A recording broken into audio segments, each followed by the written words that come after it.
Good morning, good afternoon, good evening, everybody. However you happen to be watching and or listening to this, I want to welcome you to the latest episode of the Gaming Circle podcast. The podcast where, this week we are back. There's a lot to talk about. We don't have too much time to talk about it, but I am here with my great co-host, so I am happy. I am, of course, your host, Mr. K. Asante, TK Asante, in all the places we communicate, and I am, of course, joined by the great one. The one who continues to keep our chats and our discords lively, Mr. Everborn Saga. Good morning, sir. How be it this morning, sir?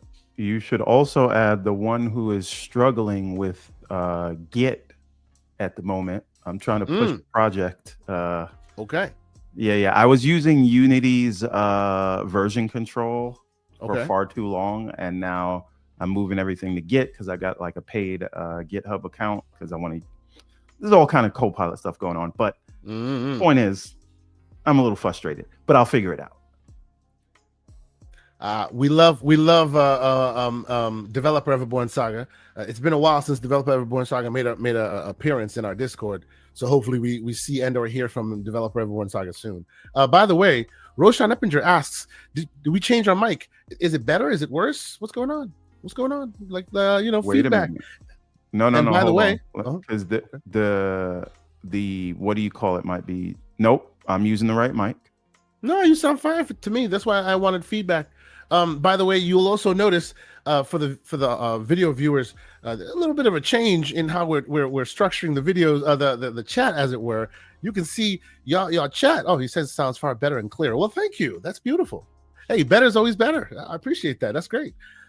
We also have the chat prominently featured. So while we call on you, whether or not we highlight you or not, the chat is prominently featured in the video. So just a little thing that I think is a cool addition that may make folks. There are guidelines now. Yes, of course. Yes, and use it responsibly. Use it responsibly. Otherwise, guess what? It will be removed. You see what I'm saying? All right. So anyway, we are here. We appreciate y'all for being here. Thank you so much for joining us as you do on a Saturday morning. Mr. Everborn Saga, sir, what's going on in your situation? What's going on as far as gaming and things like that? Before we get into the games proper, any new hardware you're playing with? Because I think I want to share some hardware I've been playing with. What do you think? First of all, the next thing is no new hardware, but I am getting ready to get into the world of 3D printing. And so I've been doing all sorts of research on the right 3D printer. And I think where I've landed is something called the Bamboo HD2. It is the new hotness. Bamboo HD2. Okay. And they are aiming to become the Apple of the 3D printing world. And I know that sounds like hell to you, but it sounds like gift from the gods that will bring upon us destruction as it always tends to in the long run. But okay, continue. BT Maverick says Everborn plays with software. Yeah. Oh boy, we're starting early. But they are basically their claim to fame is that they have these presets, because if you're in that 3D printing world, trust me, it'll come back to video games in a second, folks. We here. Let's go. But in the 3D printing world, a lot of it is manual configuration of all of your settings to get the right print. And what they've done is basically created presets that you may want to use for what you're printing, and they design their 3D printers in ways that are hot swappable for when things inevitably go wrong or this is what we're talking about right here. Yes. And so this is the one right now to beat, but this technology is getting better and better. And again, it can print multi-material, so you can literally print out sneakers with these things. That's a man's 3D printer right there, boy. That's good stuff. Yeah. It also has a laser lasers, but it can etch into leather and wood and things like that and cut Yeah, wood. I actually have a laser etcher myself. Actually, that I have. I actually use it to like do like custom engravings on like See, phones and stuff. Yeah. wait a minute. Not to get sidetracked, but I see you in the chat, Lucius. If you were paying attention to the Discord, you would know I finished it this week and I started doing it. So we will boom get goes the dynamite. okay. So but yeah, back to this thing. What I want to do with this. Yes. Also, if you see what it's doing here, there's an attachment that you can draw. Used to draw. Yep. But and also, I see like this is the top of the line one you can get, but Bamboo has a whole product line. You can get one. You can get the A1 Mini. And or this the is the A1 professional line, 2,900. Yeah, that would be. But you know what though? $300 to $500 range. Like, bro, this is me right here, right? Like the last time I bought a 3D printer, it was 4K, and I was not happy with it. This was many years ago, right? I tend to, and my wife like loves to hate me about this. I tend to go all in, or I don't go at all. So, pause. As you should, sir. As you should. So I'm not one who likes to put a pinky toe in the water. You know what I'm saying? So. Yeah. Like that, and that tends to be expensive. But if this is like, this seems like a far less investment, and you can print sneakers with it, your boy might be a little interested in this situation. But okay. Yeah, but again, you don't have to get this one. Like if you look up Bamboo A1 Mini or A1, this is going to be Lab. This is all the stuff they have here. Yeah. That will be in the range. Now it's not going to be enclosed. It's going to be like open like that. I think you see it for $599 right there where you had there's it. One for 760 whatever. Yeah, the PS1 is a great place to get started, and it has multicolor. That one is $699. And if you add the multicolor option, it becomes. Well, you know, this is Mr. Everborn Saga we're talking about. This is Mr. Gotta put a 4090 in the bedroom. You know what I mean? So if he's going 3K. You know? So again, there's a lot of things that I want to get into it, and that is the one that is supposed to be the most user friendly. The cheaper, the less expensive ones still have all the same software, so you can get access to the open source piece of it, or the community that shares designs for you to print. So anyway, I'll have more on that later. I'm probably gonna make actually commit next month.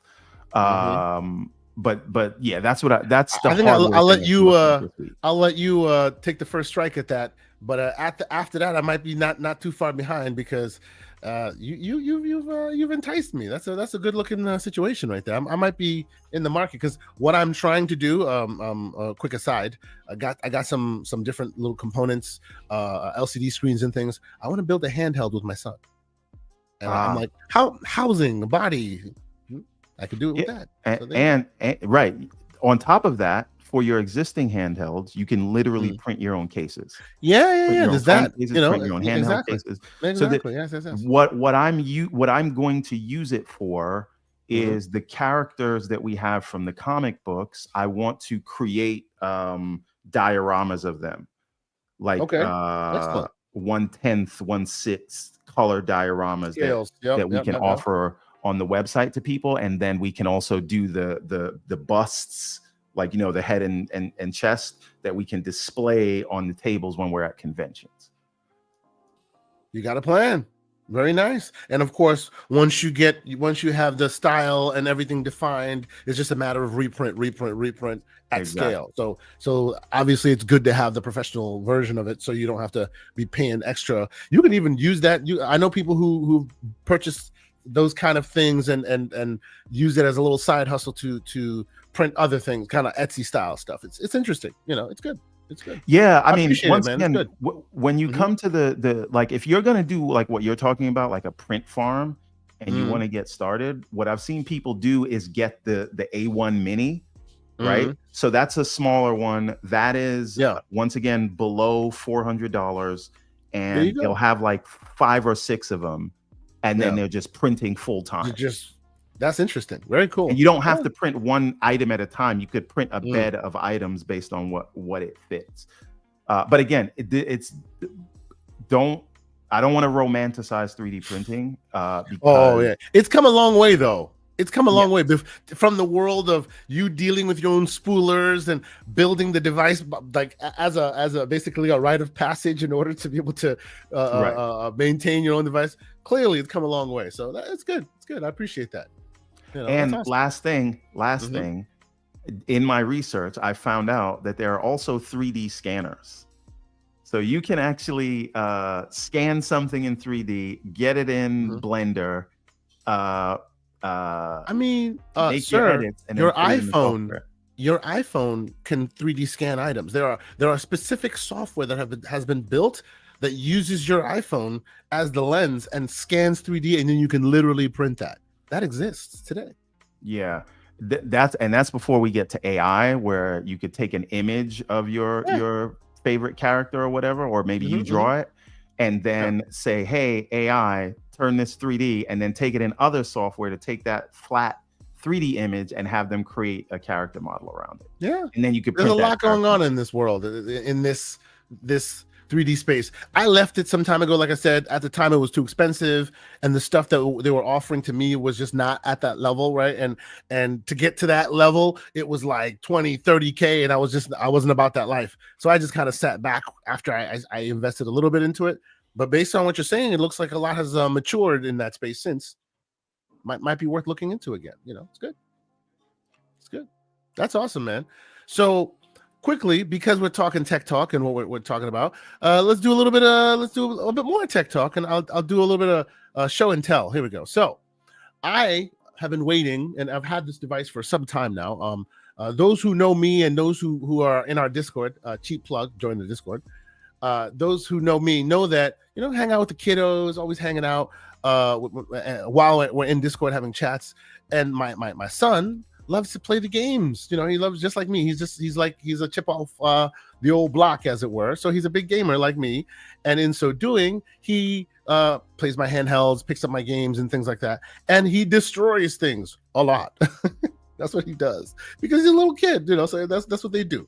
So needless to say, what's happened is I've had to find myself different devices, right? And it stopped me from maybe handing him my my Odin 2 Portal, which we'll talk about that in a little bit later, Android device, right? So I tried to find him something useful, something small, but of course, small, cheap ends up being probably not the most secure or the most performant of devices.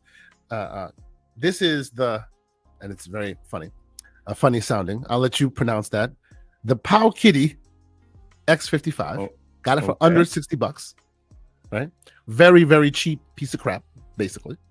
But it runs x86 workloads, and as such, it runs any operating systems and Linux operating systems. Okay, so TLDR of it is the operating system that is running had an update, and it runs a thing called Rockmix. This is what it looks like. I'm literally running it right here, right?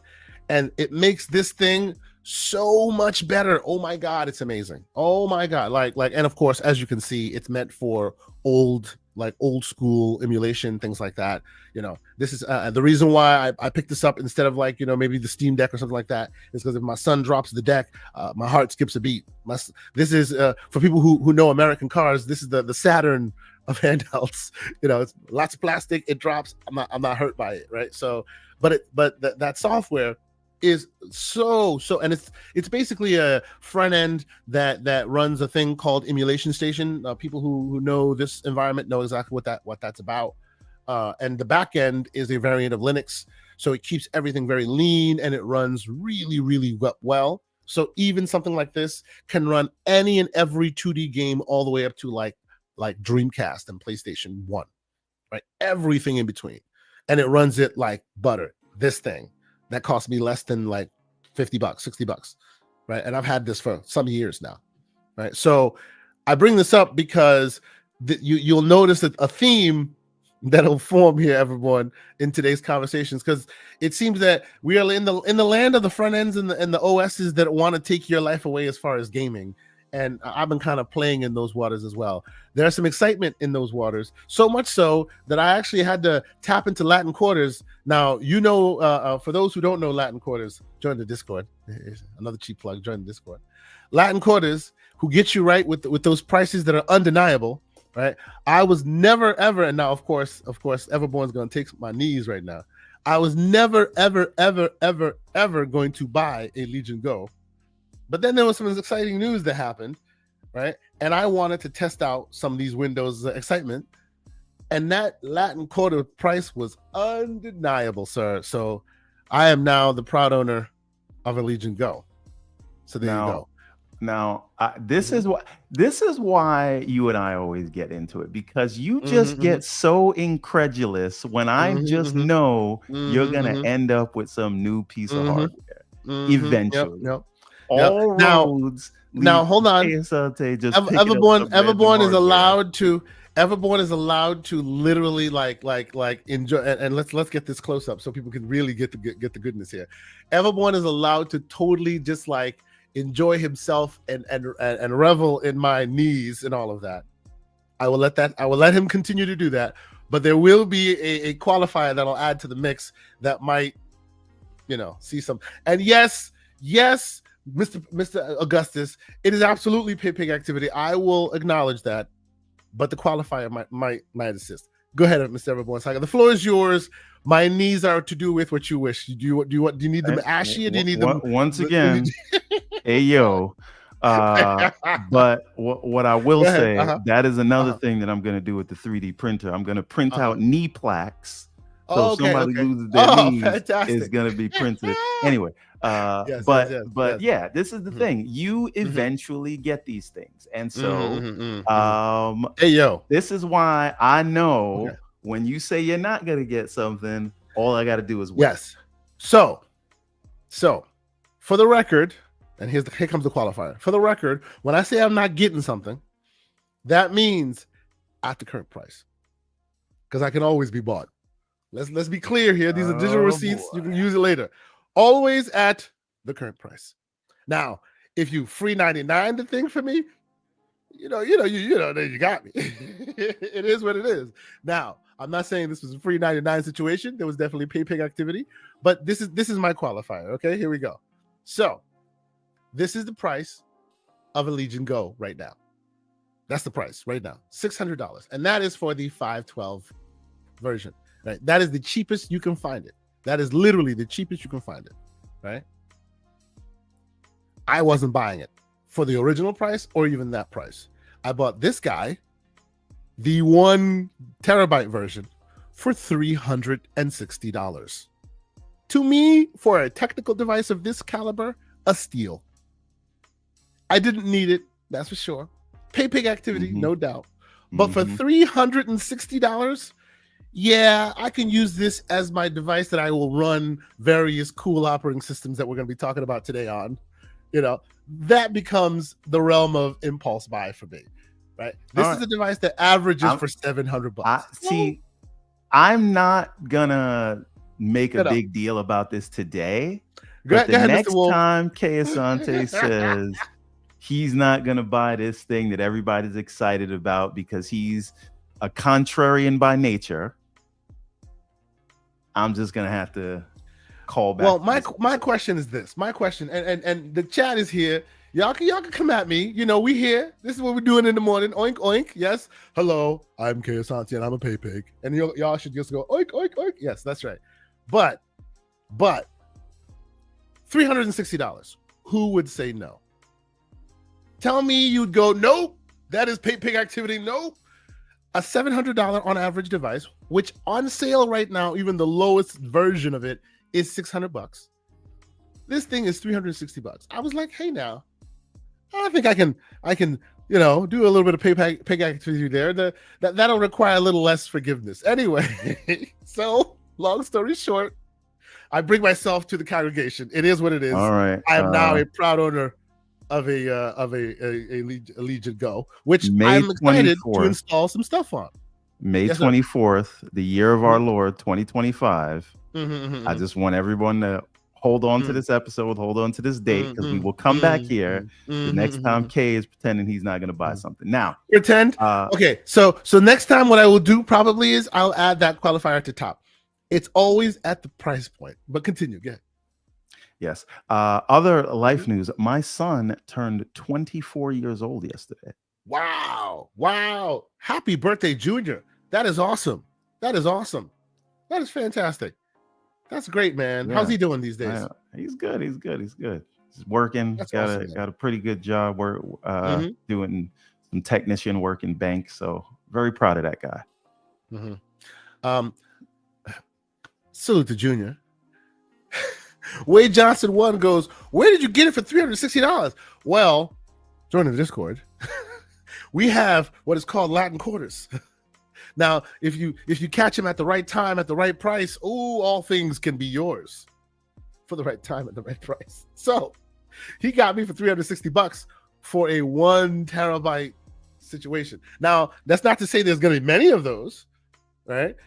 Yeah, it's one of those situations. It is what it is. So salute to Latin quarters. You know who you are, sir. Anyway, so yes. So I've been having a lot of fun with this thing and playing with a lot of different devices, and it's because of the conversation we're going to have now about the various handhelds and Valve getting involved, and that literally was the reason for this thing. It was really cool that I can now be able to probably my next thing to do is probably install SteamOS on this thing and see what it looks like. So now you'll be seeing more from me. Speaking of SteamOS, because that's one of our big topics today. Indeed, we'll get there. Yeah. I personally am very excited about it, but have not opted to install it on my Ally X because I want to see what Microsoft's answer is to this. And once I see that, if they are not up to snuff, then Windows is going to get the boot.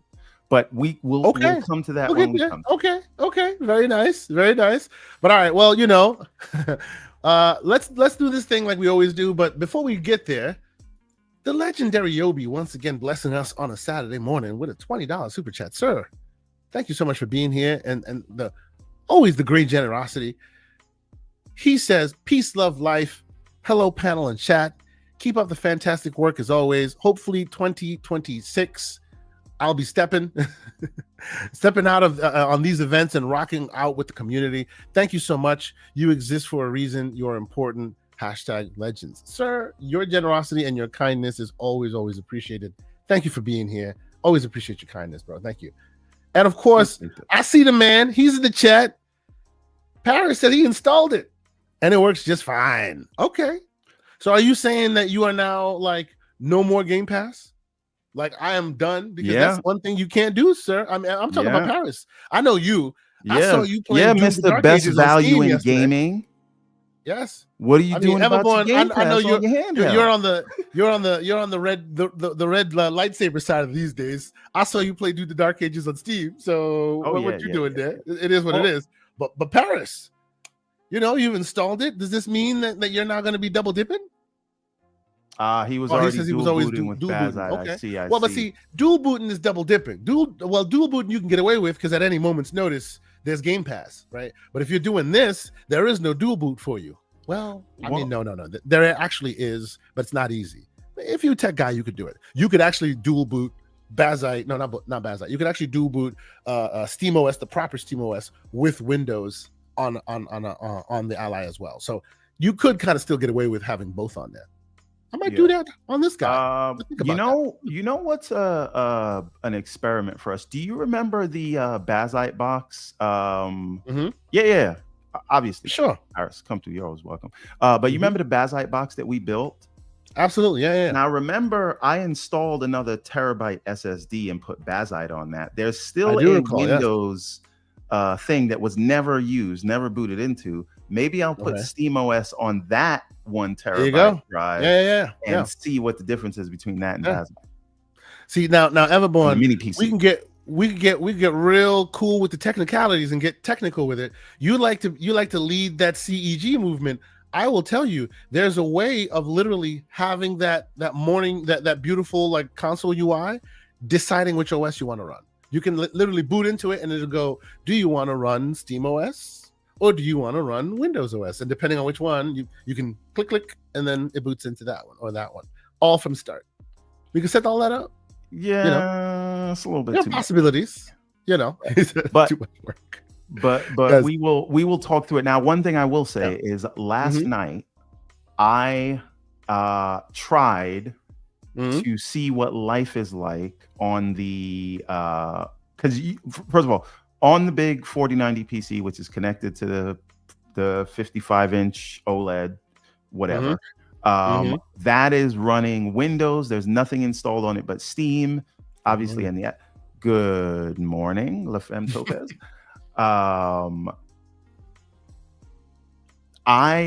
Who by the way is Vakisha in the Discord. Shout out to Vakisha. Yes. Anyway, continue.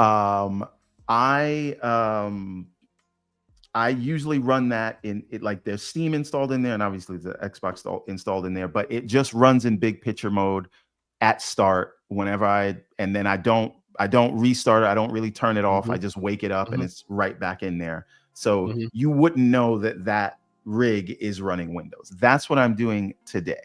Now, but by the way, quick aside, because you said that, and I see Mr. John Wolf is in the chat. He was asking for it, and you might want to do that too if it's a weekend project. You feel like it, you can change your BIOS logo. So instead of it booting up and saying ASUS or whatever it says, it can say CEG logo. Yes, it could it could give you the CEG logo if you want. You could boot that into your BIOS if you wanted to. I may consider that. But yeah, I don't see Windows at all, right? I press the Xbox controller, it wakes the PC up. That's there. Now, I tried last night. Let me turn off Steam by default and orchestrate my game launching in a more agnostic way through the game bar, because you can launch Xbox games and Steam games and Epic games. Yeah. And it works. And I've noticed something new about the Xbox PC app. When it goes into full screen mode, it's not showing you the window controls at the top. So it actually goes to full screen. That's right. That's new as of the latest update. They've been doing some interesting updates. Yeah. But then I immediately went back to the big picture mode because it just better. Ain't nobody messing with that. Yes. Yes, Mr. Best Value in Gaming. Talk us through it. Mr. AstroTurfer, what's going on? Welcome, Mr. Preston. First of all, a long time, man. And how was you were abroad the other day? I don't know if you can talk about that yet. Yeah, I can totally talk about it. I was in Poland last week for 11-bit. 11-bit had a hands-on preview event, and I just went a couple days early, so number one, so I could get over the jet lag, but just so I could visit some other people while I was there since I was in Poland. So that's why, if you saw the picture, I went to CD Projekt Red, got to spend the day there, got to, see everybody I knew. And because it just so happened they were having like this big meeting. So a lot of people that typically would work remote were in studio. Like I was literally on the same flight as Mike Pondsmith when I was coming in from that is legendary. And that was hilarious because those are the few moments I get starstruck. That'd be cool. I'd need an autograph. I 1,000% got starstruck. That's awesome. Because I had on my Cyberpunk jacket just traveling, right? And all of a sudden I hear this deep voice go, "You're wearing my merch." I turn around, I go, "Oh my God, it's Mike Pondsmith," and I didn't want to bug him too much. So I was just like, "Hey, big fan. Obviously I love the game," kind of thing, and left it at that. I did see him the next day at the studio, but he was in a meeting, so I didn't get a chance to talk to him. But that was really cool because I literally got to see where they made Cyberpunk. I got to see where they made The Witcher 3. I saw it off in the distance where they were making The Witcher 4. I'll just leave it at that. And but it was cool. It was cool to be on that campus, kind of just see, like, it's so funny now when I watch certain videos, like, I know where that is. I know where they're doing it. It's like I know everything now. So that was cool to see. But yeah, that was fun. But the 11-bit thing, like I put up, I got to play The Alters. I got to play Moonlighter 2. I got to play Death Howl. They showed us some of the new updates that are coming to Frostpunk 2. I got an interview up right now with Alex Jordan, who's the voice of Jan in The Alters. So we kind of just talk about the game and our experiences and all this stuff. That game's going to be cool. I love the altar. You, it's really cool. Yeah, I got to tell you that right now myself. Yeah, the first thing I thought when I like, and this was like some time ago, it screamed for like awesome alien like protagonist, like antagonist. I'm just like, I need to kill something in this world. It's so good looking. Well, the cool thing about it is the fact that the altars, these are your clones, and it's not just it's a clone. It's if you made a different life choice at a certain point in your life, it completely redefines who you are, and you having to deal with that because all your altars, you got to work together to basically get off of this planet before it kills you. And they have their own wants, needs, frustrations, and the realization that they understand they're not real. So it's like, why do I have to do anything? I'm not even real. You know, what's going to happen to me if we get off this planet? Like all these different questions you have to answer. So that's going to be really cool. But it is really cool looking and really cool concepts. Yes. Yeah, 100%. But yeah, that event was totally like cool. They made a game for Kang the Conqueror, right? Yes, exactly. Yeah, in a way. It's a game that created Kang the Conqueror, basically. Yeah. You know? Yep. It's really awesome. But yes, Mr. But yeah, moving from that, to the reason I'm here. So I'm actually going to answer this question in a roundabout way. So I was at Microsoft for the 50th anniversary some weeks back, right? And got to see that whole thing. While I was there, I actually was asked to sit down with the head of the Surface team, a gentleman by the name of Pavan. He's a corporate vice president.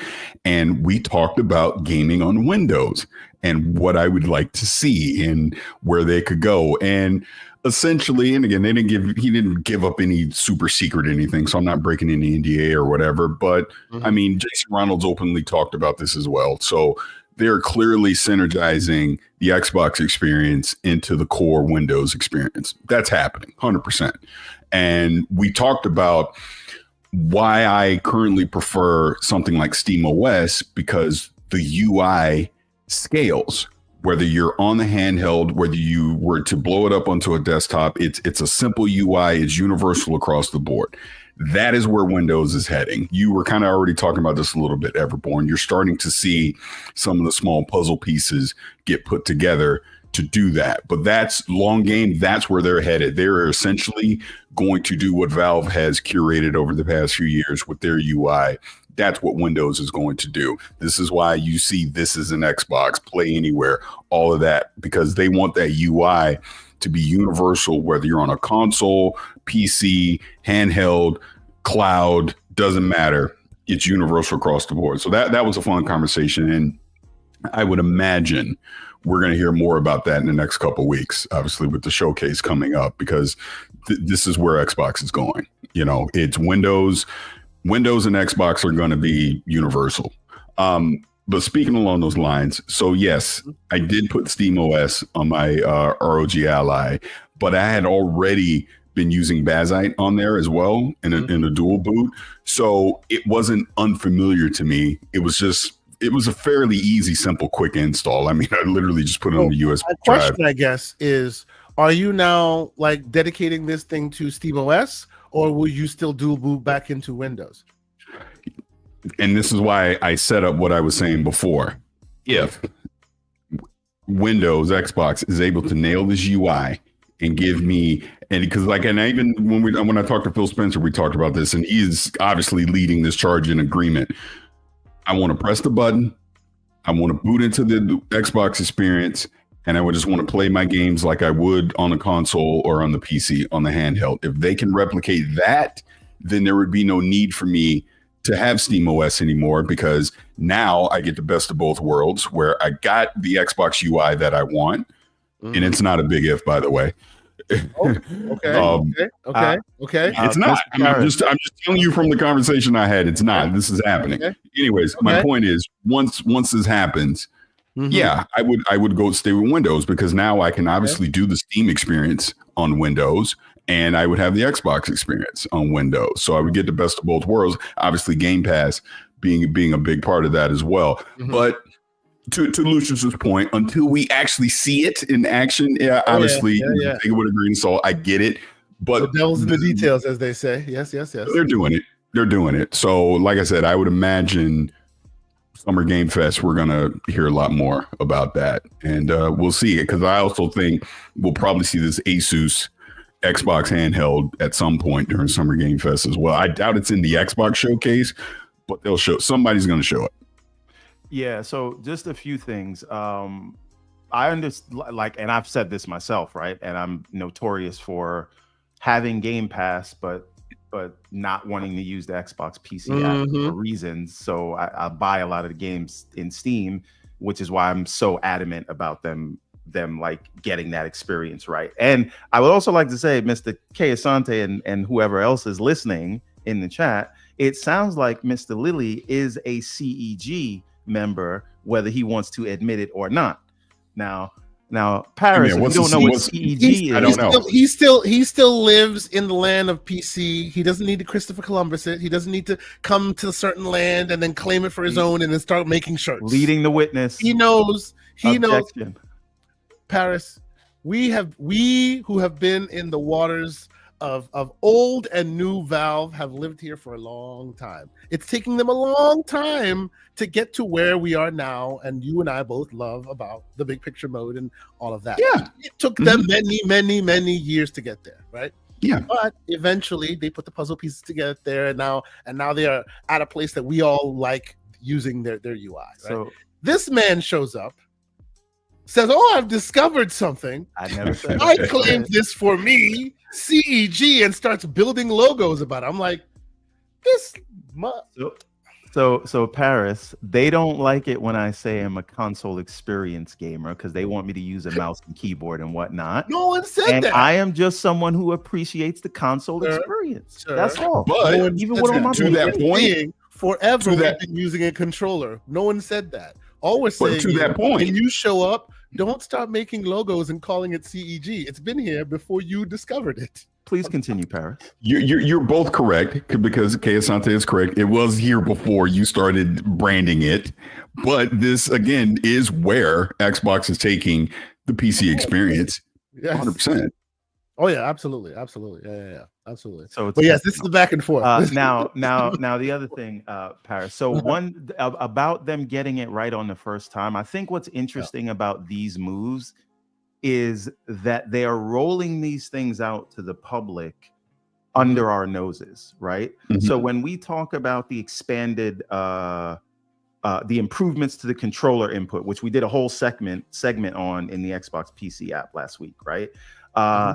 Yesterday, I noticed that my by default, my controller was controlling the cursor, which I have separate software set up to do, and I have to switch into a PC mode or gaming mode so that the joystick will control the cursor. You did a lot of tweaking. Go ahead. Yes. Yeah, but that is now kind of integrated, right? So I can handle a UAC prompt or go to a thing. So what I'm saying is these little updates are happening under our noses. So the underpinnings are going there before you see the last piece of it, which is just the sort of the shell in this big picture mode, because there's a lot that they have to do behind the scenes to get Windows to work the way you want it. Yeah.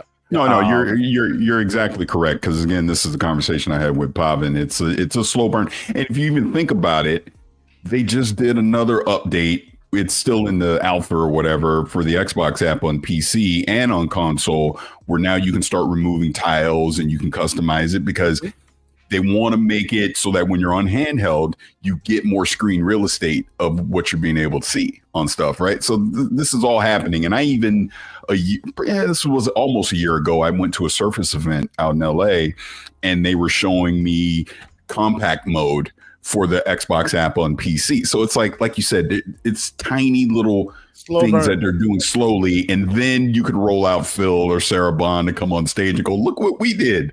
But really, they've been, slow burning it over a couple year period. And like I said, Jason Ronald spelled all this out at CES. Yeah. So it's happening. What I think is you're going to get the facelift last, but all the underpinnings will be in place. Yep. And I agree. Yeah. And so now the other thing that I was saying was I'm very excited because Kay and I have been talking about Steam OS for a while, and I have this idea of the Steam box, not just for handhelds, but running Steam OS or any console like operating system or whatever, or experience, running that, like, forget about buying a console. Get the hardware that you want to configure yourself or the best thing you can afford or whatever, pre-built wise. And then you control your hardware, but you still get the sort of ease of use that we all love from our consoles or our Steam Decks. And so that has fascinated me, not for handhelds, but for the a living room device put under a situation. TV, right? Yeah. And Steam OS is something we've been talking about for a long time. So I'm very excited about it. I just don't want to put it on, well, I can't put it on my NVIDIA 4090 because it doesn't play nice with that yet. But I was thinking of doing a living room build, because I have one in the bedroom, a living room build that's all AMD and running this there. But I won't put it on my Ally X yet because I want to see what the update is. Because what I suspect is when that new device comes out, it'll just be a software update for the people that have the existing. I don't think whatever new user experience they have on that Ally 2 or Xbox Canon thing, I don't think that UI is going to be exclusive to that device. I think everyone's going to get it. I don't think it is either. No. Windows. Exactly. Yeah. So a term, and I keep going back to when I was at Microsoft conversation I was having, I even made the term, I go, Xbox is Windows, Windows is Xbox. So essentially every whether it's 11, 12, whatever, every version of Windows can essentially be the Xbox experience. And I kind of got a wink smile out of that one. So I think that's where they're headed with this ultimately. But to a question I did have for you, Everborn. Yes, sir. Do you follow ETA Prime on YouTube? Absolutely. Okay, because I mean, he's exactly what you're saying. He's been doing this with Bazite for a while. So this is, I do agree. I do think Steam OS will get to that point. Like, this is obviously was the first step, opening it up so that you can obviously recover it, install it on other hardware. But I think we will get to the point where you're going to see mini PC support. You're going to be able to install it on NVIDIA with NVIDIA hardware, all of that, so you can have that living room experience with a box, that's sitting under your TV. So, because this is what Xbox is going to do. I mean, that's what this next Xbox is going to be, essentially. Forgive me. I need to acknowledge this just for a quick moment. Sycamore7, great member of our community in our chat and our Discord, with a final super chat. He says Everborn Saga is the Cassian Andor of the CEG movement. Long live the rebellion. Well, the problem is that didn't really end too well for Cassian Andor. They all died, bro. I'm sorry. Rogue One. Spoilers. I don't know if I appreciate that. But so back to the matter at hand. There's two things. One is if every this is my theory, right? Not theory, but this is what I think is going to happen. If every device is basically an Xbox because this is just an experience of Windows, right? A lot of talk has come up about, well, what will Sony do? And my position is, I don't know if Sony will care at that point. And even if they did, right, I don't think it makes sense for them to block a single device because it has an Xbox logo on it when every Windows device will have the same default experience and store. Right? I'm in agreement. I think we're all in agreement on that one. Yeah, absolutely. I just think I think people are putting a lot of thought into it because they're still viewing what is going to happen in that traditional console model, but in reality, you're just getting a PC, like a pre-built PC from Microsoft, no different than when you get a Surface. This is my thought on it. Oh, yeah. Go ahead. I'm sorry. Finish. I'm sorry. Yeah. So well, pause that. We're gonna come to that launcher thing in a second. Well, I wanted to play in the background. It's okay. a long one, so just let it. You may have to explain it, but okay, we'll come. I to will. it. I will.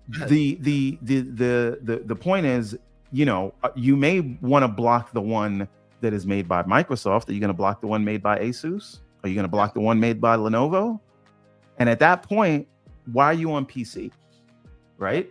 So I don't, and again, I just don't think we're in that world where it's really going to matter. If somebody wants a just bespoke console, they'll get a PlayStation. And if somebody wants, a PC with a nice user experience, they're either going to go with Steam OS or what do you call it, device. And I think Microsoft is definitely doing this now because what happens when their partners start shipping their gaming devices with Steam OS instead of Windows? And so, gaming PCs are one of the biggest sellers each year. So I hate for us to continue to frame this conversation as in Windows is garbage, because it's not everyone that thinks that Windows is garbage. People just think that Windows needs to get out of the way a little bit, and they're kind of sick and tired, some of us, of waiting for Windows, or Microsoft rather, to make that happen. And as a side, for the folks watching, and that's what you're seeing on the screen here. This, what you're seeing, and I'm not sure how well versed you're with this, Mr. Lilly, is a tool called Winhanced by a very intrepid small man team developer. And I actually spoke with them. They actually gave me access to the new version of it. It is running on this device now. I'm hoping to have him on the show soon to discuss it a bit more. But this is the DIY. F it, we're doing it live. We're not waiting for them. And man, oh man, are they doing some interesting things. I'll let you guys continue, but I want this to run in the background and let y'all see what it's doing, and just to speak to the fact that, and this is not the only one. Like, I have a few more that I will show, but there are these guys that are in the market going, you know what? We're tired of waiting. We're not replacing Windows with the Linux. The Windows benefits are still there, but we're getting it out of our way and doing it in the best way possible. So that's what this is. I'm sorry, please continue. Paris, if you're well versed in this, have you tried using one of these things before? Or no, I haven't used it, but I'm aware of it. I've watched stuff on it, so I've seen it. It's pretty slick. But I haven't myself hands-on used it. But no, I think again, this is where Microsoft needs to go with this stuff. Like you said, it's getting Windows out of the way and simplifying it. It's just ease of use. That's all it really comes down to as far as the user experience goes. But one thing I wanted to circle back to what Everborn was just talking about, and I think he pretty much nailed what I was going to say with this whole PlayStation thing. If with Xbox, where they're going with this hybrid approach, you got to understand. Like, I understand social media is not real life, and people say ludicrous things. PlayStation, Sony's a business. They're trying to make money. Why would they stop anyone that actually purchased their games from being able to play them because of a logo when it's essentially PC? My thought on it is pretty simple. If these hybrid devices are able to boot into a desktop mode and you're able to install other digital stores like Steam and Epic on it, why would they block it? Because the gymnastics that you would have to go through to constantly block these different devices, not to mention you can obviously build your own as well and have the same experience. At that point, it doesn't make sense. Steam, they keep talking about Steam. What about GOG, where, by the way, all of that's my point.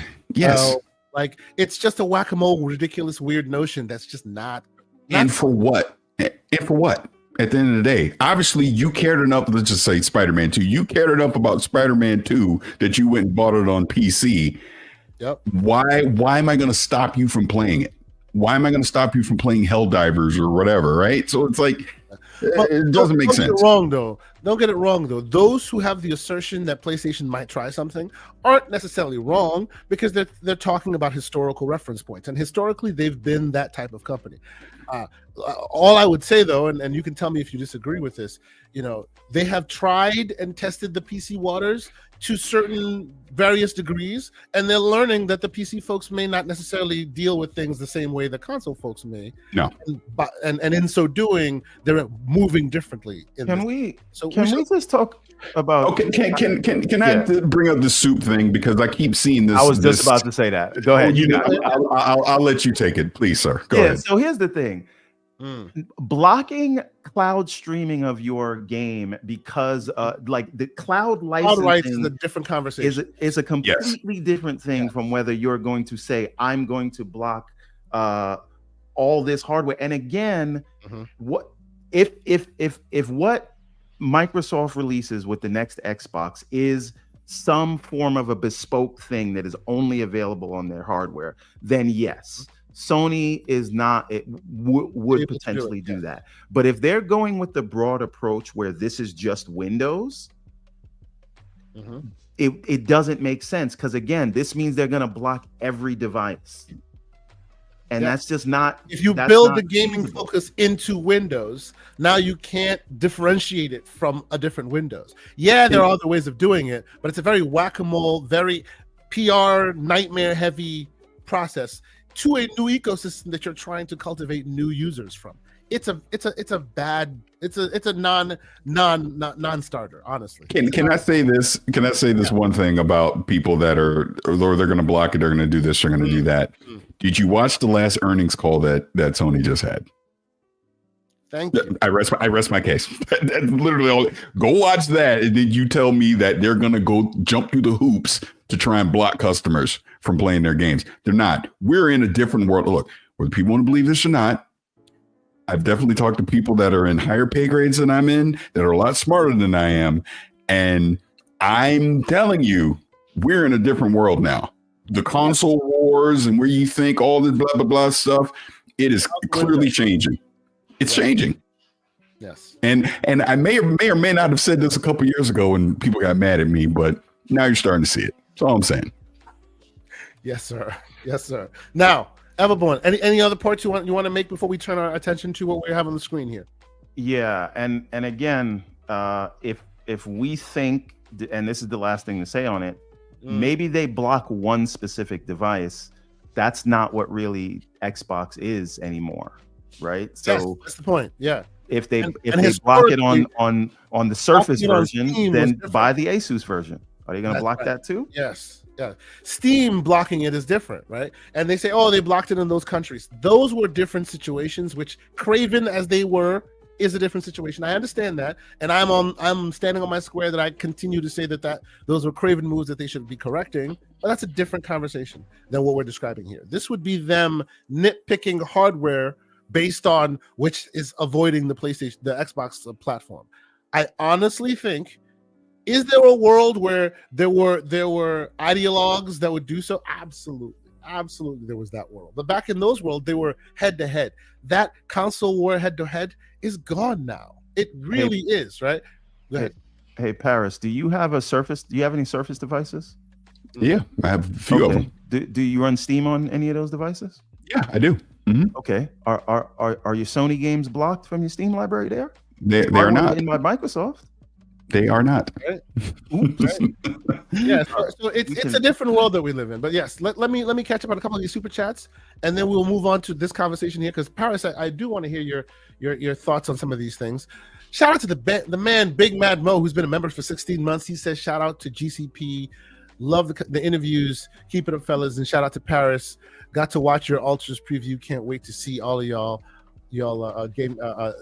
SGF coverage. Oh, well, thank you. I appreciate that. We appreciate that, man. That's awesome. Appreciate you being here. Of course, Sycamore 7 with his wonderful takes. We will continue to keep the rebellion alive. I love that show, by the way. If y'all ain't watching that, y'all are crazy. Great show. Season 2 is even better. No spoilers.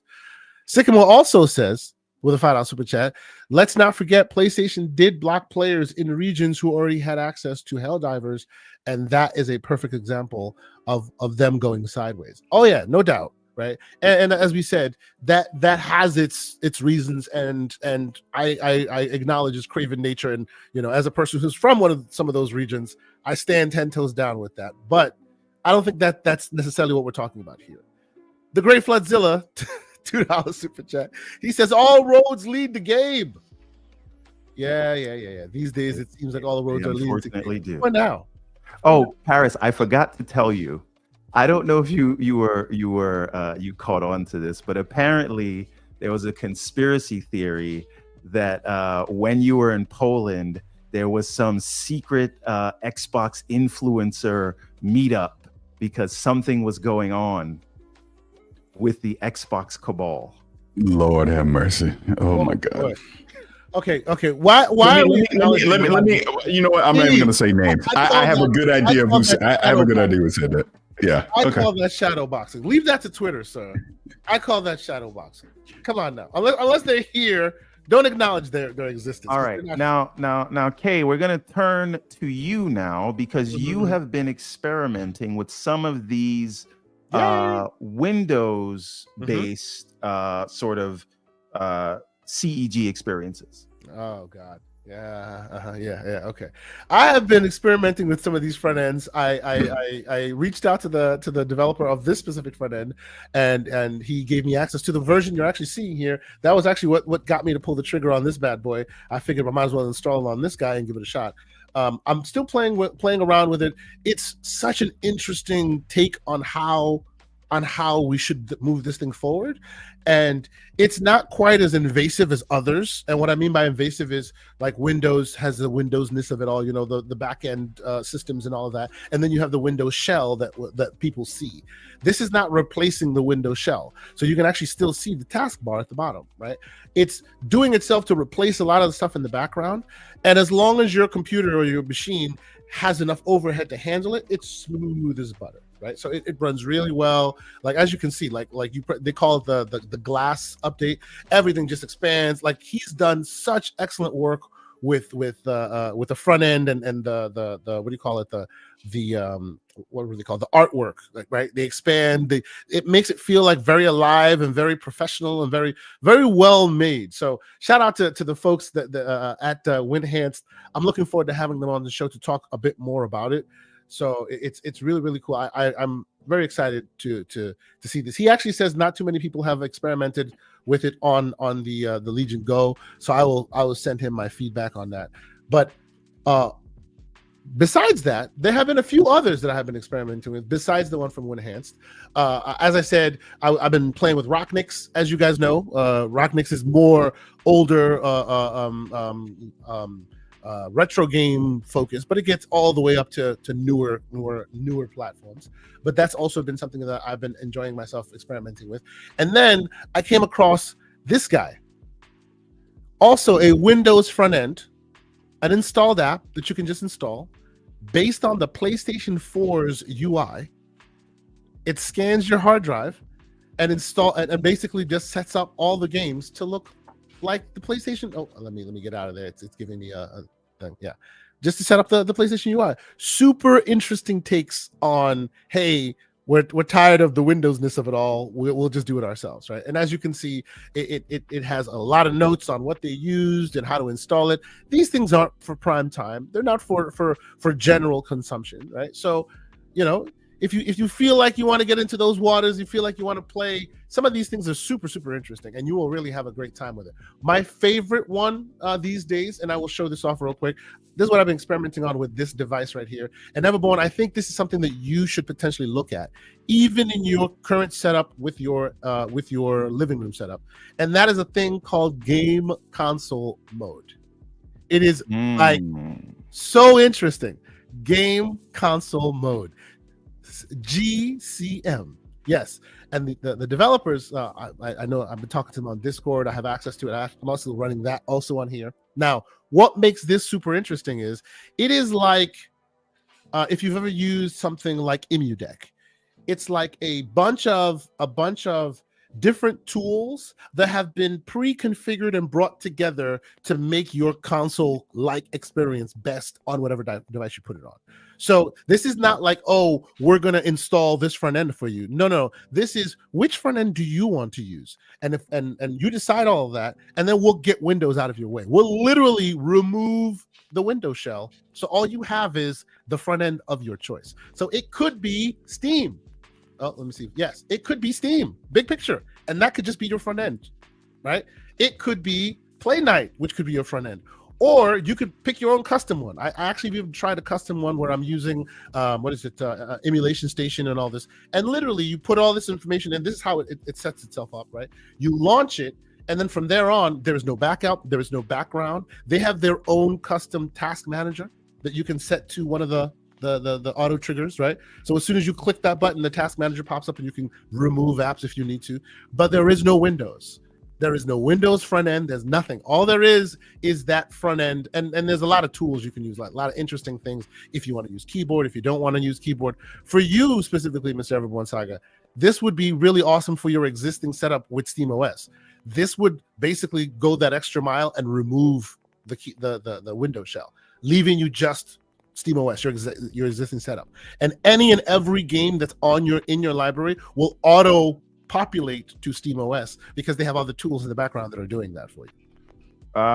Well, so the issue with Game Pass games, though, launching them from SteamOS has caused issues, and I was using a tool called UWP Hook. UWP Hook. It doesn't work as well anymore. Yes. Well, it works in that it brings the game in. You can launch it from your Steam library. It pulls over, but when Steam is running, because you used it to launch the game, it kind of steals the controls from that, and it affects that thing, and that's why I stopped importing the this game is the solution that you're looking for, because it has all of the tools. Look, and I'll show you right here. Like if you look up here, it has all the specific tools for display, meaning, oh, this thing is in front of each other. No, I don't want that. I just want my display to always be in the front. It has tools to do that. It has tools for the design, whether you want it to be which front end you want, audio, even if you want to switch mouse controls, it has a way of turning your control schemes into mouses by hitting certain triggers. It solves all of those problems for you in a programmatic way, but you don't have to go figure it out. You just hit the button and it does it for you.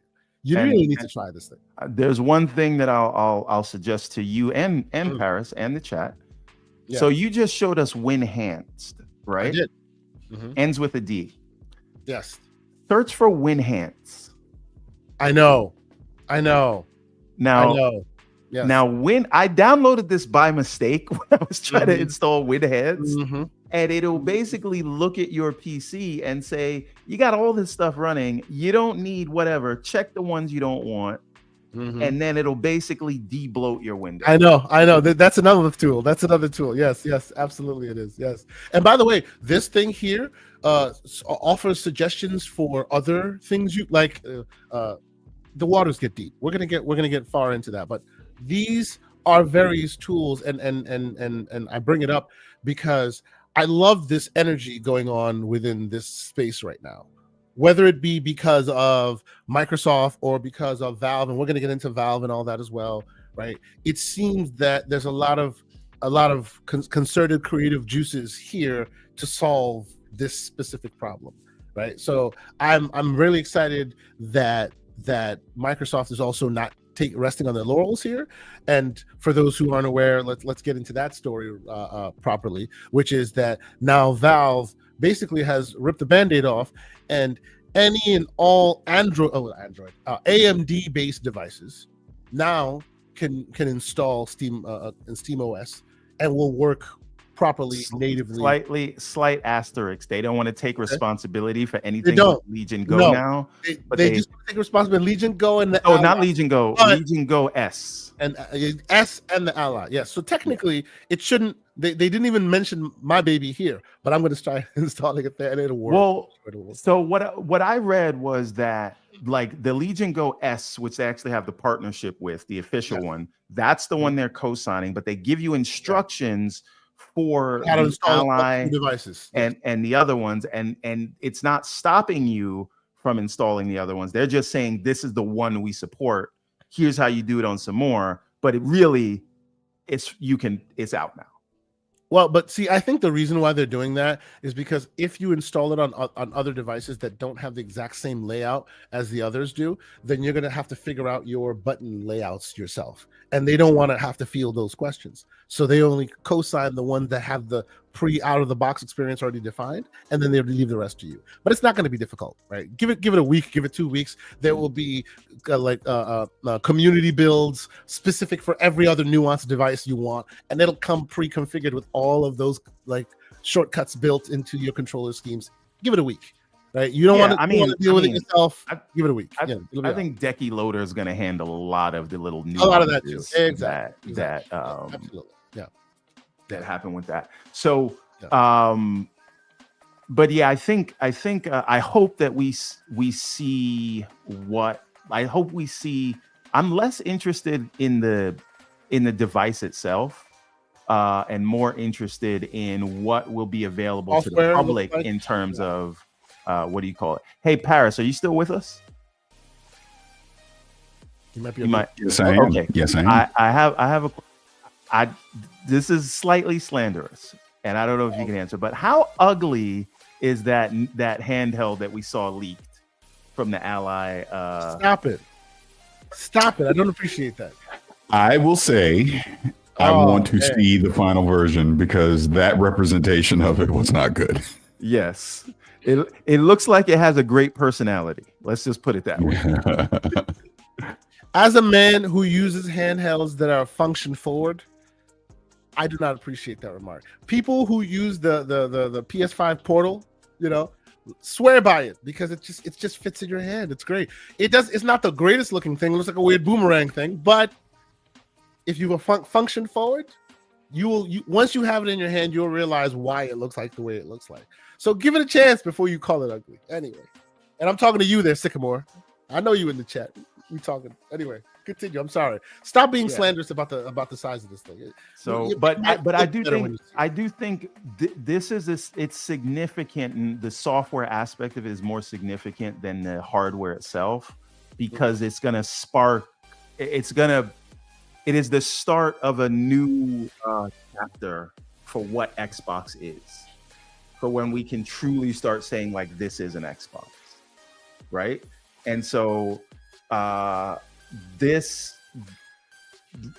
plan is to put whatever they do on the Ally X, unless they show me a different finalized version that doesn't look terrible. But I think it cannot be understated what this means. And the last thing, because I think we're on this topic too long, the last thing I'll say, and Paris, I'd like to hear what you think on this as well, which is I think people are overthinking the idea of what does it mean for Steam to be next to Xbox in this thing, because if you have a PC today, Steam is next to your Xbox app. You choose the Xbox app for what you want to use it for, and then you go to Steam for what you want to use that for, right? And so I think the default experience is gonna like encourage you to buy stuff there. But if this is Windows and it's just a mode of Windows, I don't know that they even could, without regulators getting upset, like make it more difficult for other launchers to be able to get to customers, right? So I think it's a given that they would have to integrate Steam and whatever other stores are there, because then you get into antitrust issues because you own the overall, the underlying platform, right? Well, I agree, and you got to look at the bigger picture beyond just what we're talking with Xbox. Microsoft wants to put their stores on all platforms, including the iPhone. So this, I think, is their play to say, look, we're open for business. You can put any store you want on our devices. We don't care. Our operating systems. Now, Apple, Google, we need you to do the same. Yeah, that's where I think this is truly headed. They want open competition across all digital devices. And they want to have their Microsoft store. This is why you get Activision. This is why you have the Candy Crushes, all that. Everything that they're doing is to have a universal Microsoft store on all devices. That's what they're trying to do. Let's take Microsoft out of it for a second. I think this is an interesting question, and this caused a lot of debate in the Discord. Does Tim Sweeney, after his victory against Google and Apple, does he stop there? Does he go after consoles? Yes. Yes. There, in a perfect world, wouldn't you want, this is Tim Sweeney as an example, wouldn't you want the Epic Store on the PlayStation? So are you saying they're going after, there's a world where this breaks up every closed ecosystem? Yes. No more closed ecosystems. Exactly. That's where I think this is the long game for this. I'm not saying it's happening next year, but I think that's the long game of where I think all this is going. Bold move, Jim. Right. The Fortnite lawsuit started like 5 years ago, and even though Fortnite's back in the store, Apple's probably still going to appeal this because it's just too much money on the table, and it's not just about Fortnite for them. Because if Epic can do it, Microsoft is going to want to do it. Meta is going to want to do it. Everyone at scale who can handle their own stores and payment systems are going to come in. And so part of me thinks Apple thinks it's cheaper to pay the fines than just and not comply with court orders than to give up all the money that they're making, right? You got 2 billion devices, and any purchase on there goes through you, and you get a 30% fee. Everything. Imagine if Microsoft said every application you're running on Windows needs to be signed by us, and all the payment needs to come through us, right? Yeah. It would never be allowed. And so I do think there's a difference when you talk about scale and the responsibilities that you have. So I think the argument that someone like a PlayStation or a Nintendo would make is like, we are not a necessity to life like phones are, and we do not serve 2 to 4 billion people like iOS and Android. And if you break this model, you break this business, because then it doesn't make sense for us to make the hardware anymore. Now, and I think that's a compelling argument if you understand this market.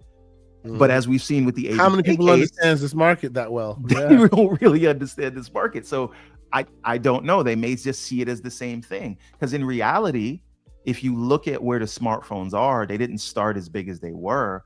But when they created their stores, they looked to the video game manufacturers, right? They looked to the stores and the publishing models of game consoles to create the App Store and the Play Store with the 30% that they take and how it works. But those things are so much bigger than living room set-top boxes now. It comes into a different light. So I don't think it makes sense. I think the way the stores are handled right now on the consoles makes sense, and I think changing that breaks the whole console business.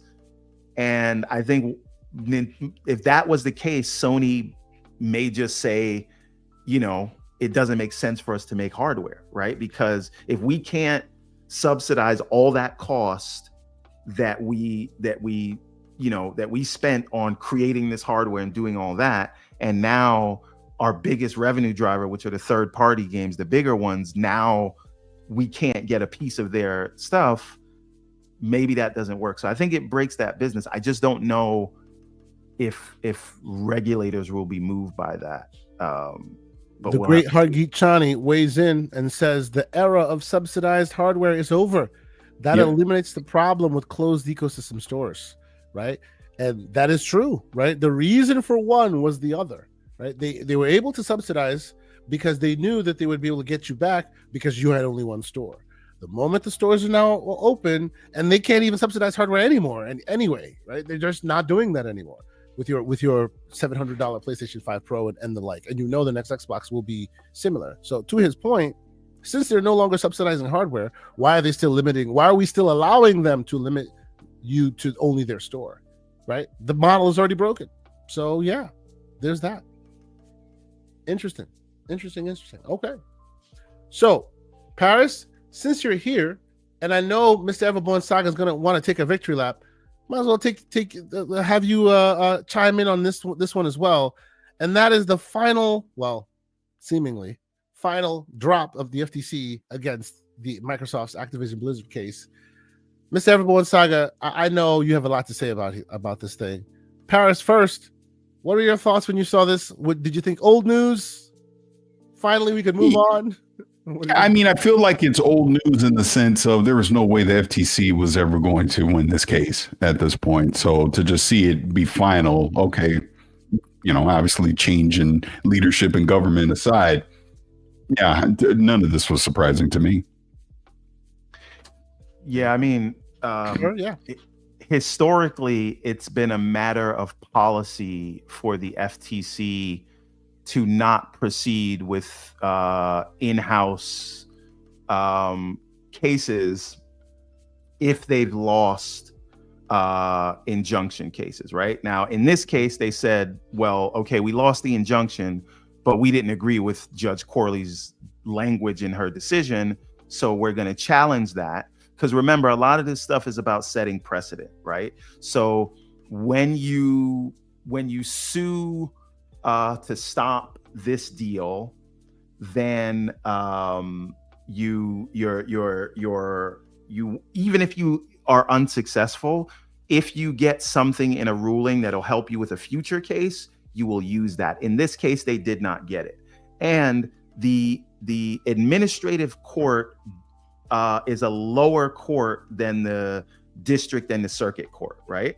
So the district court is where Judge Corley tried it in June. The appellate court, the Ninth Circuit, which we remember the other day that they got an adverse decision, right? They said they didn't have any issues with Judge Corley's decision, so they lost in both those places. It wouldn't really make sense for them to proceed because you have two federal judges that are saying, no, you didn't have a case here. And so, and then their own in-house judge the day before said, yeah, you don't want them to bring in their contracts with Nintendo and PlayStation and all this other stuff, but they absolutely can bring it in. So there was no case left. The FTC had basically exhausted every option. Yeah. So from the injunction, you lost it. From the appeal, you lost it. Your own in-house judge is gonna allow in evidence that proves you don't have a case. So there was just no leg to stand on. Now, what I wonder, right? And this is funny. I don't think this. I do think it's hilarious. The day that the FTC drops the case, you get an Xbox exclusive, or in a Space Marine handcrafted edition. I think that's hilarious. But I was explaining this to someone the other day in the Discord, where you guys should come. I wonder if,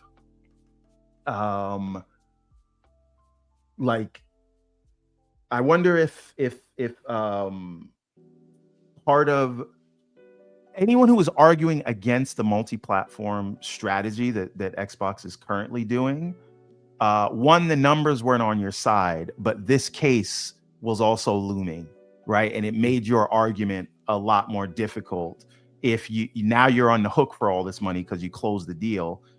It's not just like, well, a $4 billion breakup fee. You're on the hook for this whole thing. If they had to unwind this, it would be a catastrophe. So you don't take any chances. So on top of making more money, right? If there was anyone inside saying, we don't want this, immediately the answer is going to be, you still have a pending FTC case. Doesn't matter if it's strong or weak, it is still there and we're not taking any risks, right? And now, so between this case and between what we're seeing that in the way they're topping charts across the board, right? Like 5 of the top 7 games on PlayStation are Microsoft published games, right? Yeah. And the one PlayStation game in the top 10 is MLB The Show, a game that is multi-platform. With, again, hilarious. You just can't argue with those numbers. Any other argument is really your feelings, right? And Paris, here's another thing. Did you notice Matt Piscatella pointed out that Xbox hardware in the month of April was actually up 6% compared to the year prior. Yeah. I did. Yeah. So all of this talk, all the hooting and hollering, everybody tagging you, asking you if you could get the pitchforks yet. You're shadow boxing again, sir. Oh, I'm sorry. Let me address that really quick. I really don't care because what I said, I meant, and it's still valid. If you are upset that Xbox is no longer having exclusive games and you're going to have Halo and Gears on a PlayStation and you want to go grab your pitchforks, go do it. It's your right. You're a customer. You can do what you want. So me saying that and, I got a gotcha on you, waka waka. Oh, well, I'm just going to keep doing my thing. So, whatever. There you go. So there's that. Real quick on that topic, I want to have a conversation real quick about that. The idea that there is a remaster of the original Space Marine coming out. Great game, by the way. I actually played it a year and a half ago on Steam in preparation for Space Marine. By the way, Kay, they're correcting me, 8% up year on year. Oh, 8% hardware. Well, excuse us. Yes, 8% up year on year. Yes, pretty good for a platform that's dead and no one wants. But go ahead. With hardware that nobody's building. Yes, this neither here nor there. This game. Do we know why it's not on PlayStation? Not that I care either way, but it's causing like folks that like exactly as we talk in our Discord, people are going, well, if they're all going, then why is this not going? Right. And why is the retro collection, for example, did not go? Well, is there any reason that you guys think possible? I'm gonna try my best to not shadow box here because there's a lot of irony going on when people ask about this. But I will say I don't think it's anything like a money hat or whatever. Yeah, I think it's unusual. You have to think that this is a 360. This is a Gen 8 game. Sorry, Gen 7 game. 7, right? No. Right. So we're talking about PS3 and 360. This is back when they had two completely different architectures. This is before they were both on x86. So making this game back then for the cell processor versus the Power PC was two very different processes. And on the Xbox, they've already accounted for emulation of 360 games. So it's easier for them to run these things, and it may be more work to port the PS3 version, because even today the PlayStation 4 or 5 does not play PS3 games. You have to do it in the cloud. So I think it may look at this. The juice may have not been worth the squeeze on PlayStation. Wow. But I think it's more of a technical thing than anything else. Interesting. What are your thoughts, Mr. Lilly?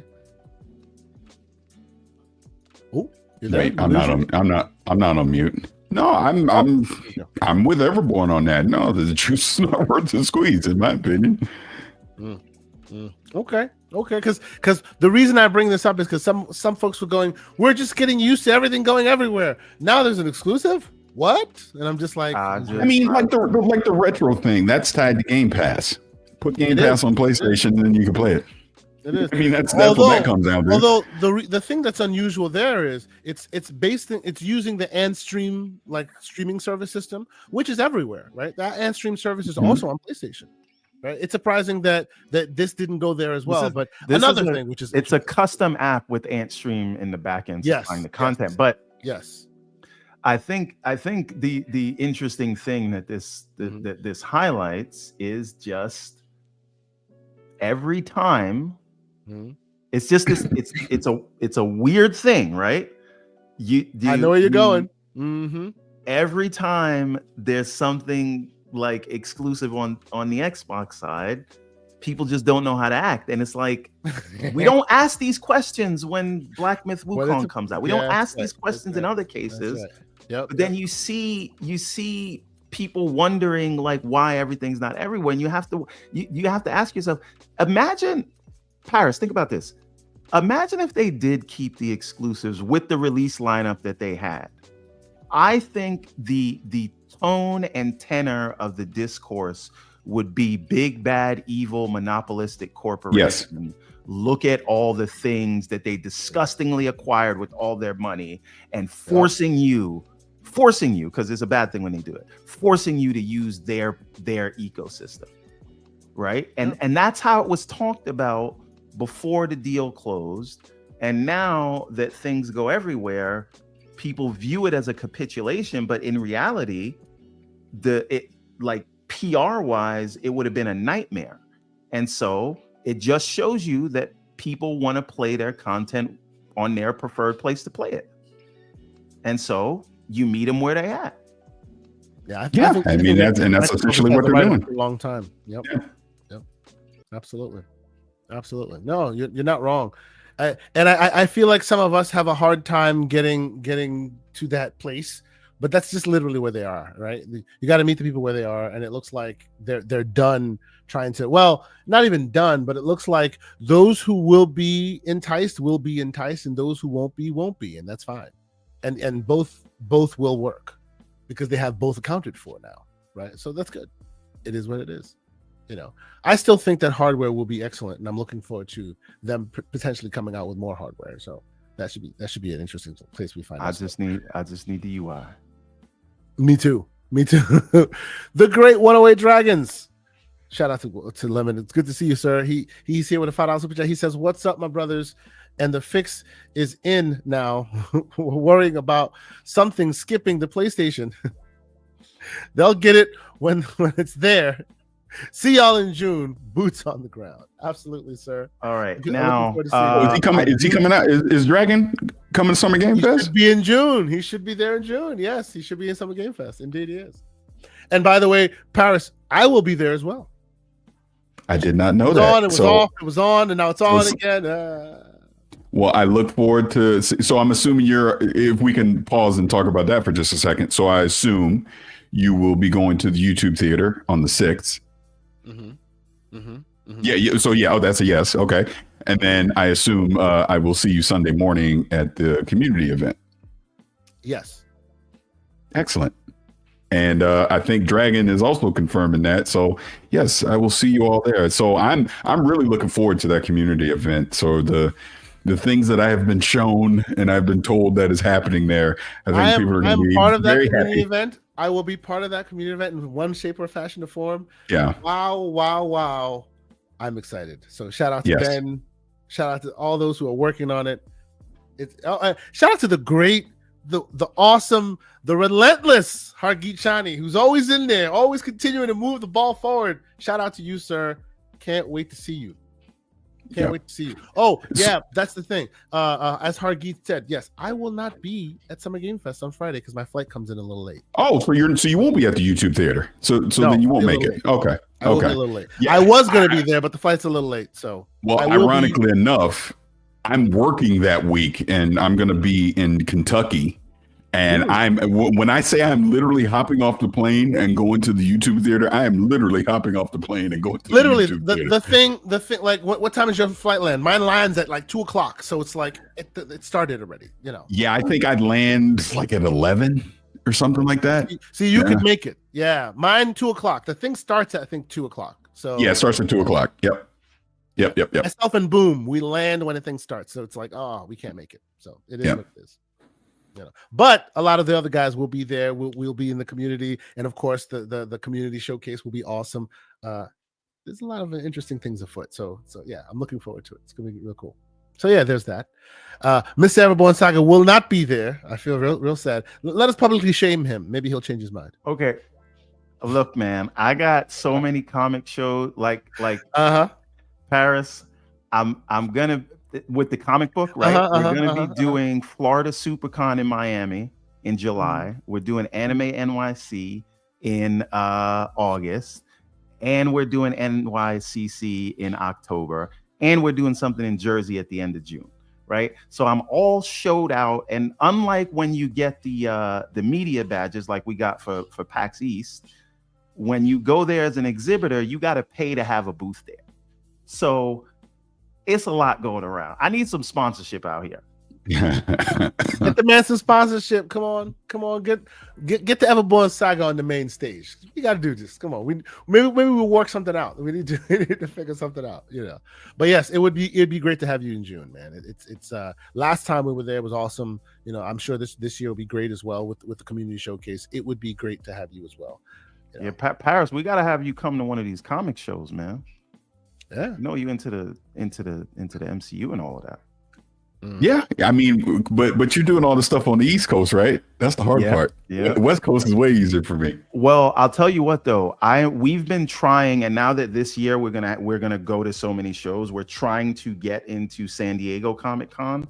But that's one of those shows where you kind of have to know someone. It doesn't matter that you have the money to exhibit. They're so full. If you don't know a guy who knows a guy, you're just not getting it. So in other words, the Everborn Saga is putting the word out. Do you know a guy who knows a guy that can get him into into San Francisco Comic-Con? Let's go. Because even in New York, we had to go through Artist Alley first, and then it's like, all right, now I have a business relationship with ReedPop. And now that I did that, I was able to now I can just buy something on the main floor. But Artist Alley is usually a lottery system. But now that I've exhibited with them for a while, it's just you call your sales rep and then you get in. But San Diego is a different beast. Different beast, yes. I think I went to the one in 2017. Wow. Oh my God. It was amazing. Until I'd gone to Comic-Con, and until I'd gone to Gamescom, I'd never been among as many geeks in one place as much as I'd ever as in Comic-Con. It was just the hugest. It was awesome. I hear it's changed a bit now, but I really had a great experience with it. But I hope you get in. And if you do, we will be there. I'll come with you, man. I'll fly out there and I'll come represent you. That'd be awesome. But Everborn, I know the chat. Well, first of all, Paris. How long do we have, Paris? I want to be respectful of Paris. Couple more minutes, and I probably should take off. Wonderful. We have some super chats we want to get to. People are insisting on you completely glizzying Expedition 33 because people want to hear Expedition 33. Which I finished this week. Which I got. We'll get to that. Two quick bit of interesting nuggets of news that I wanted to just get y'all takes on, and then we'll head down that path. The first one being that Mr. Grubb, shout out to great Jeff Grubb, is talking about a showcase event, a PlayStation event in June.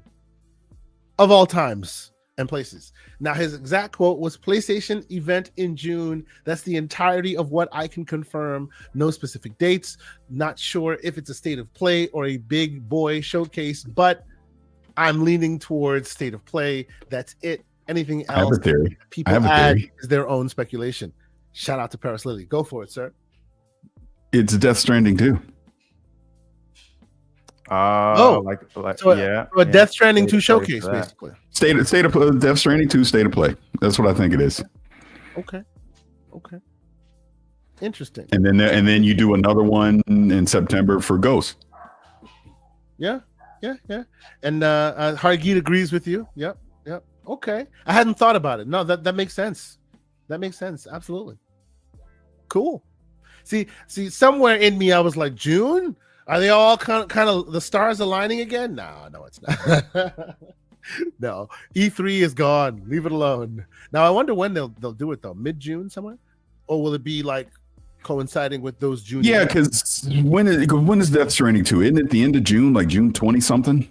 Something like that. Yeah. Yeah. So you do it. Mid-June. After Summer Game Fest, everyone's got their fill of all that stuff, and then boom, you drop a state of play, you show off Death Stranding 2, and then the game comes out like a week later. There you go. Everborn, what are your thoughts? I don't know. I've given. I just think going forward, you're gonna get. Remember, these showcases also show you PC games, so there's that. No.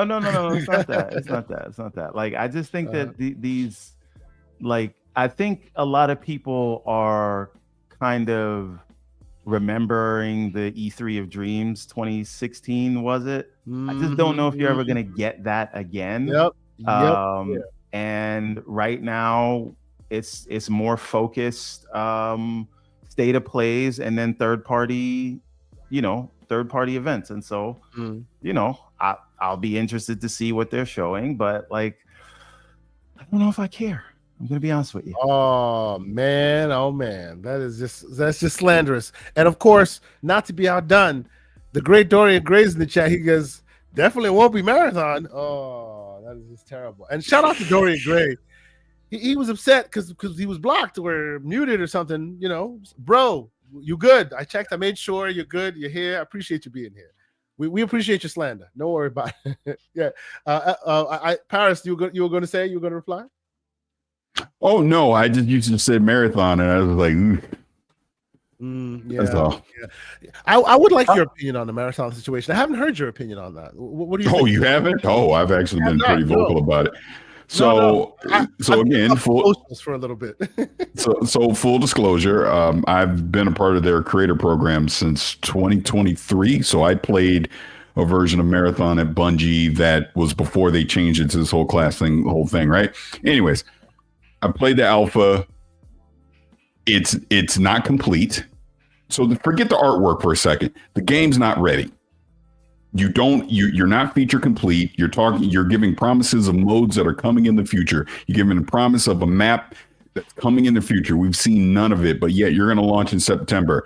Playing that alpha and having Arc Raiders come out at the same exact time, it was night and day. Arc Raiders, I damn near would give you $40 up front for that because that's how good it was. Whereas Marathon, no, I'm not paying $40 up front for that. The game's not ready. The shooting in it is good because it's Bungie, but the world, the modes, everything, it's not complete. So it should have been, I was saying they needed to delay it even before the artwork scandal. Now, with the artwork scandal, you 1,000% need to delay this. And I'm not even sure a delay is going to help because at this point, your reputation's been sullied. So it's not good. It's not good. And I feel bad because I know people there and I feel bad for them. Because people that had nothing to do with stealing assets is going to get caught in the mix of all of this. So my expectations for Marathon is pretty low at this point, and that's unfortunate.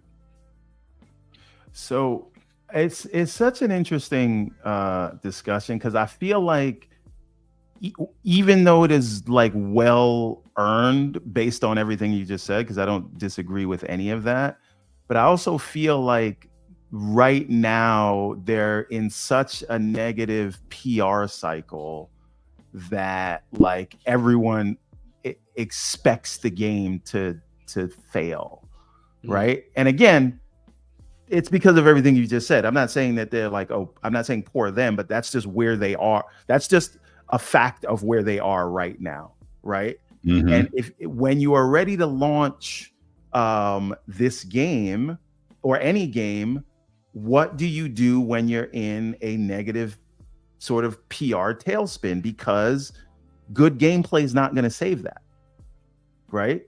Yeah. How do they catch a hype cycle again? And then that's secondarily to the asset situation, which it's not just that like, okay, they took assets and they made it in the game. But the entire design language of the game is really based on the design language that this person created, and you didn't credit them until you got called out on it. So what does that say for the entire visual aesthetic of the game if it's coming from something that you acknowledged you effectively stole, whether you did it on purpose or not? Yeah. Yeah. Like I said, it's not good. To swallow. Yeah, man.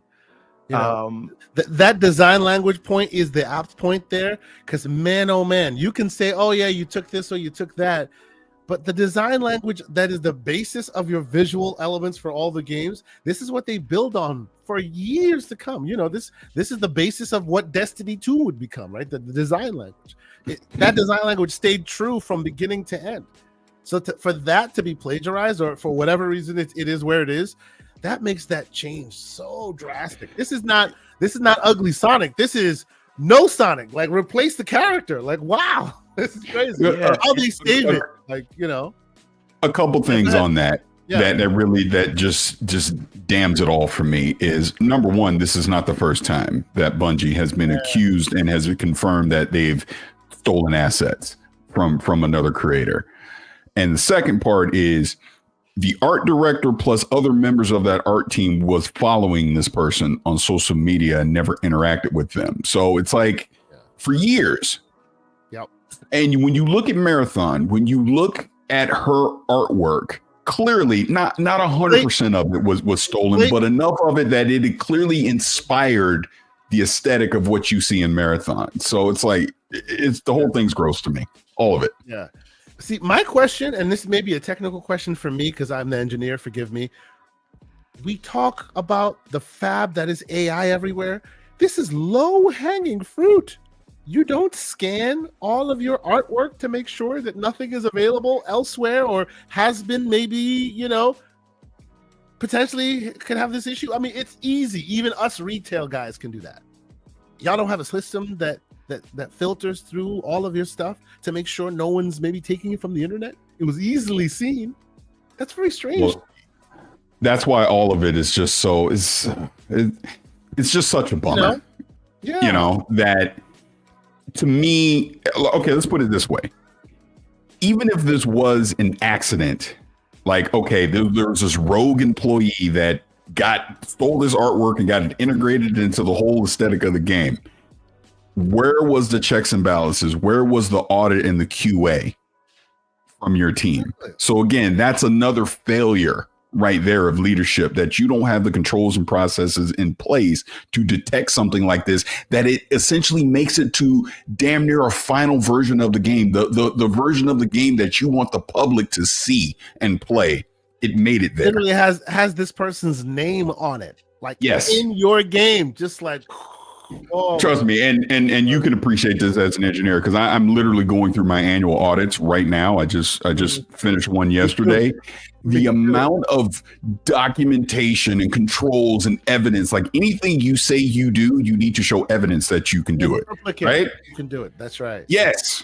So the fact that how is Bungie not having that process there? That's what frustrates me more than anything as an engineer, to see that you allowed this to get to the public. You allowed people to get their hands on it, to see it, that you didn't catch this. That's why I don't 100% believe this was an accident.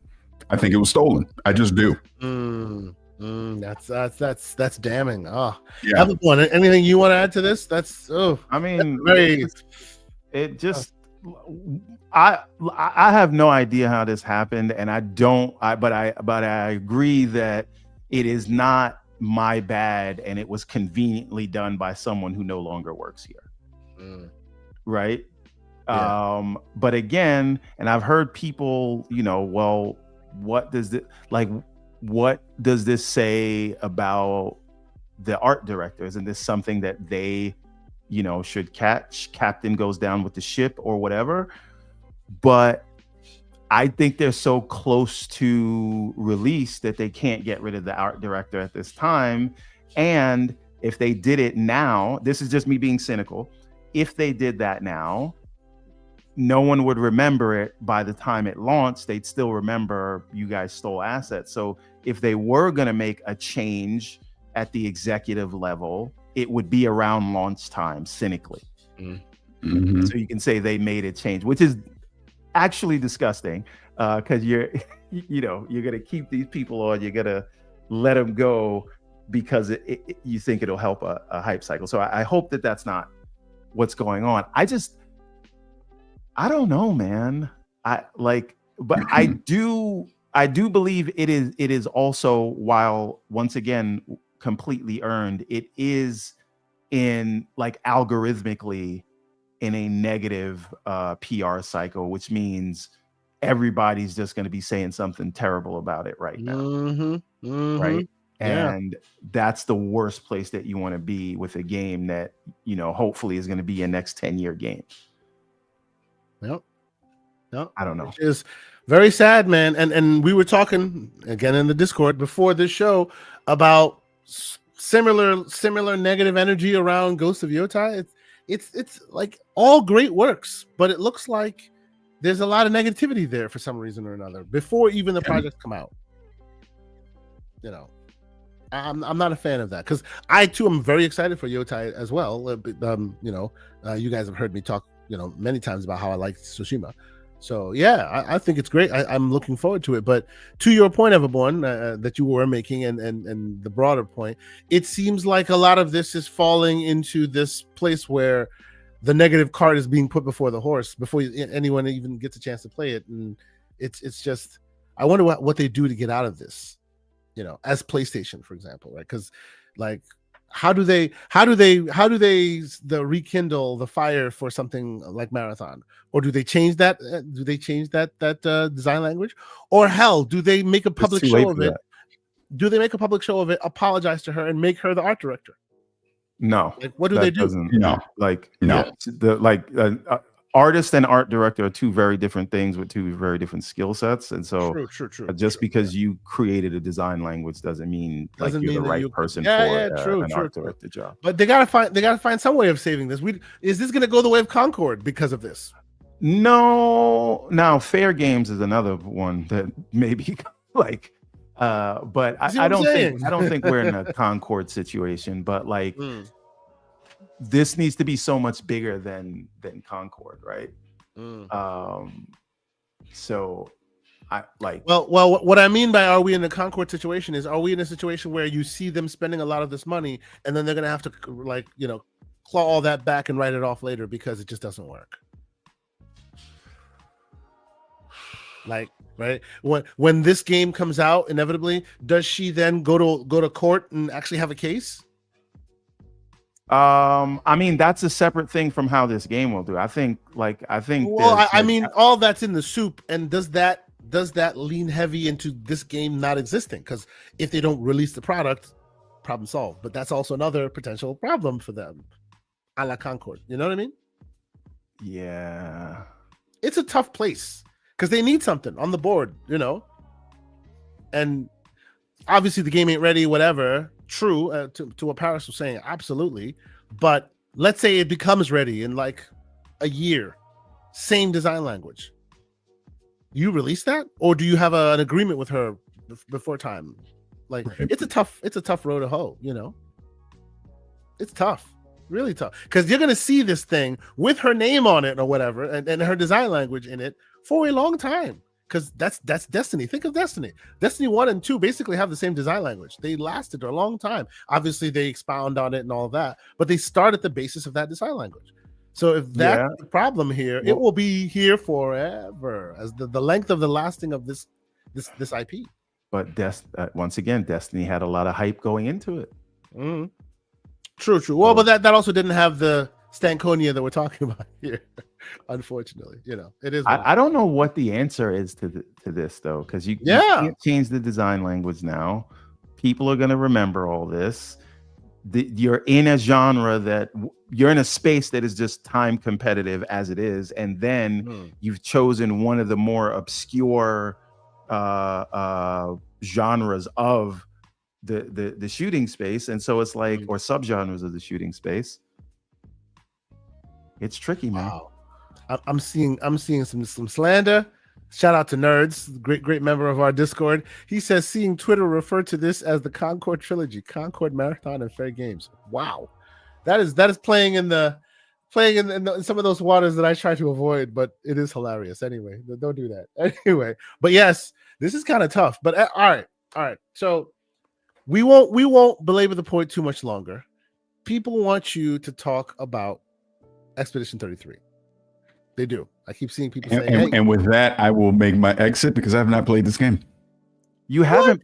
Hold on, Paris. No, you're not leaving. No, you're not, sir. Why have you not played Expedition 33? Just too busy. I know it's great.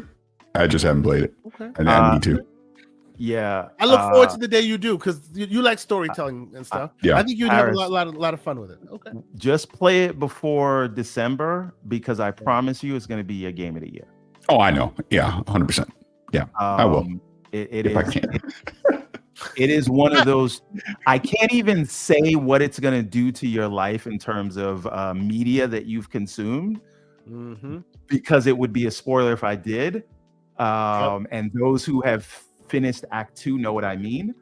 Okay. But I haven't finished Act 2 yet. I'm just going to leave it there. But it is all that.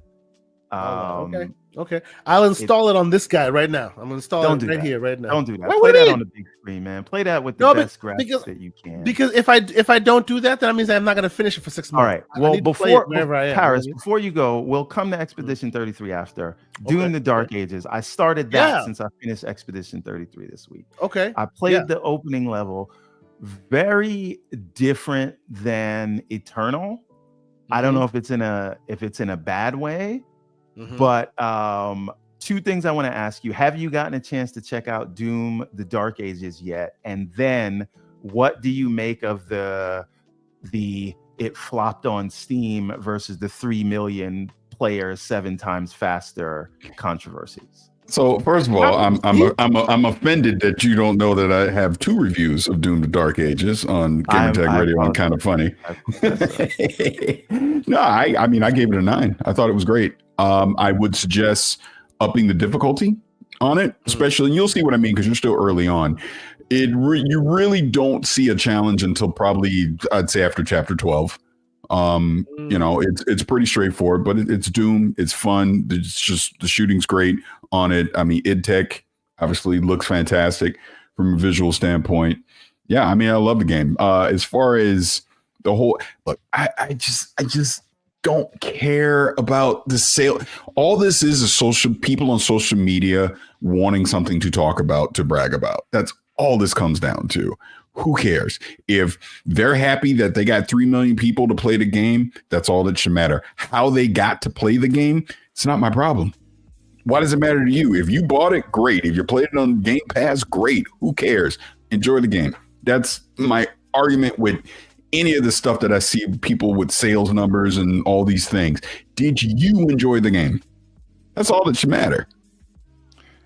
Yeah, I mean, that's absolutely right. My thing about it was, you know, your people that have these questions, like the quality didn't dip on the game, right? If whatever the numbers are, that's what you have to ask yourself. Did they not market the game properly? Because that everybody loves the Doom controller. Or is it a downgrade in terms of visuals? Absolutely not. This is the best you've ever seen Doom look. And has there been? Let's take a quick pause there and talk a bit more detail about that gameplay, which is completely different than the first one and completely different from the second one. They keep reinventing the wheel every time. That is to be commended, man. That's something else. It's something right. Else. How many people have a AAA IP that everybody has expectations from, and they continue not to iterate on the existing, but reinventing the formula every time? That is commendable. Yeah, and I mean, like the fact of the matter is, as they are known to do, they cooked, right? Yeah, and so, you know, the numbers are what they are. I don't think there's anything to say about it if we can all acknowledge that the visuals, the gameplay, and the quality of the game have all been what we were expecting. So, but if you do want to worry about that, understand you're talking about something, you're comparing something to a game that was not released day and date in Game Pass and was released during the height of the plague, when everybody was forced to stay home. And it is in line when you consider it that way. And then you had the 3 million people. So much to do about nothing. And I think that the quality's increased. Now, onto the game itself. One thing I will say that I don't know, that I'm sad, I don't want to say I don't like it, but I'm sad that they removed it, was the glory kills. Now it's just like glory attacks, right? And the reason you like the glory kills are the custom animations that you get for it, and they seem to have moved away from that. I do not miss the platforming, so I like. I think I like this moment to moment better, and what they've done with the shield.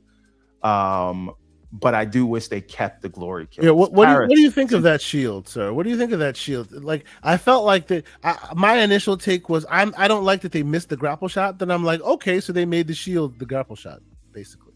But the shield, as far as, again, I only played the opening level. I only played chapter 1. I didn't even start chapter 2 yet. I don't know if the on shield chapter 3 right now. Yeah. Okay, but the shield can't pull you up. Oh yes, ledges, it can. Right? Yes, it can. It can go anywhere. So you're not even there yet. Yeah, you can traverse so many divides just using that shield. Yes, it's basically a grappling hook. Okay. Yeah, that they didn't show that to me in the first chapter, but I do have to interrupt because I do have to exit. But I will just say, as far as the shield goes, I mean, yeah, you get to live out your Captain America fantasy. and you'll see as you upgrade it more. Now, but what do you say about the change to the glory kills? I'm honestly okay. Let me full disclosure. Wasn't necessarily a big Doom guy coming into this, so to me, it didn't matter. It wasn't a deal breaker for me. Yeah. That was one of my favorite things about Eternal, and it's there, but it's not a glory kill. You just wait till someone turns purple, and then you can kind of kick them, do a melee attack or whatever. Back from the dead. So, but yeah, I think this is exactly what I expected it to be, and the shield works. So I'm excited. I'll have more to say after I've put more time into it. But right now, I just completed chapter 1, like literally last night, just because I wanted to be able to talk about it today. But this will be the game I'm playing for the next week. Salute to the great Paris Lee, sir. It is always a pleasure to have you here. It's always a pleasure just to have you come in here, drop your bars, for as long as you can be here. It's always a pleasure. Thank you. That link, by the way, it works. Always use it. It's always in that DM. Just hit the button. You're here. Yeah, bookmark it, man. You can just randomly show up and spread lies about Sonic. Whenever you want. Right on. Well, yes. Come spread lies about Sonic. Sure. No, appreciate it, gentlemen. And Kay, I will see you in a couple weeks. Indeed, sir. See you soon. Yep. Thank you so much. We'll have to live vicariously through Kay, but maybe next year. So, and let me level set and get some of the super chats out of the way, and we'll get to the last couple topics and get out of here. I do want you, Everborn, to talk a bit more about Expedition, because a lot of people want to hear it, and I do too. Without being spoilery, I want you to be a bit more descriptive. But before we get there, great Soil Tech, $2 super chat. One of the mods in our here community and on the Discord. Shout out to Soil Tech with $2 super chat. He says, please hit that subscribe button. And yeah, man, thank you so much. Hit the subscribe button if you haven't done so already. As we talk to all these fine folks and talk about going to all these wonderful places.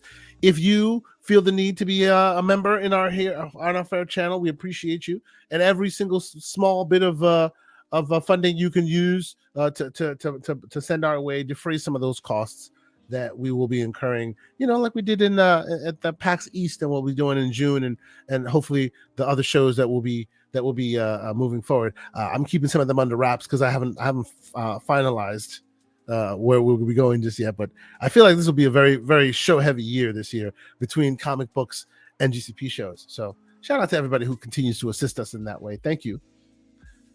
The great Victor Alistine with a $5 super chat. He says, "What happens if this is Xbox leaving 360 because of publishing hands?" This is Xbox leaving 360 back compat in publishers' hands. This could bring about more Xbox 360 back compat remastered exclusives. That is an interesting thought, right? Because since they have that back compat leverage, it does make all that initiative a bit easier on that side. You're not wrong there. Everborn, what do you think? I think we see a bunch more in this kind of remaster remake world. What do you think? No, I think this is the new wave. I think we've seen a lot of things, especially with the new tech that's in UE5.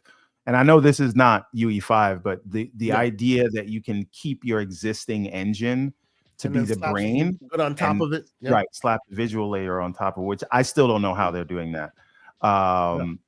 But I think that's going to be a huge boon to bring a lot of games back to people. And I almost wish they would have done this when they did the Mass Effect Legendary Edition. Imagine Mass Effect with some of the UE5 work added to it. You're not wrong. Yeah. Yay. It's not too late. I'd buy it again. But like, I think you're going to see this for $80. It is relatively low cost and high on the member berries, right? And another thing true. that Xbox has not really been able to play on is nostalgia, apart from like, Halo and Gears or whatever. And we saw that with E-Day. People just lost their minds seeing Dom again and all that. But like Xbox has been around for nearly 25 years now, right? And so if you can now bring back some of these older things that people played when they were literally children, you're going to get them in the fields. And if that if member berries Unifies thing is a allows them to do strong element. Yeah, they have enough IPs too at this point, combining with Xbox themselves, Bethesda, and Activision. The member berries aspect is super strong. Did you hear Boom talk about the retro collection? Like, there are games in there that people will just go joust or football because it's the first of its kind, right? So like there are games in there that Boom remembers playing with his dad and speaks like emotionally about. This is a ripe area for some graybeards. So it's interesting that they're heading here. I'm surprised it took them this long. This is good. While they're moving beyond us from certain perspectives, they're actually targeting us specifically in others. Interesting. Yeah, and I really think it's gonna pay dividends, and it's I think this is a route for them so that they, and this is another thing I think you're gonna see with them as this biggest third-party publisher, whatever they are. You're gonna see them have releases every month, because if it's not a new game they've been working on for 5 years, then somebody else just third party just hit that remaster button. You know what I'm saying? Yeah. Put some lipstick on the pig, get it out the door. Or a second party deal, or an Expedition 33 or there's always some wild, crazy, like talk about it with your friends moment coming with them, which it's interesting to see how long they're going to keep that one up. Because man, oh man, I didn't think they that flywheel they kept talking about. I didn't think they'd get here, but they are definitely here. They are definitely here. The Great Back from the Dead says one Xbox game from 360 I probably won't get back is Lord of the Rings in the North.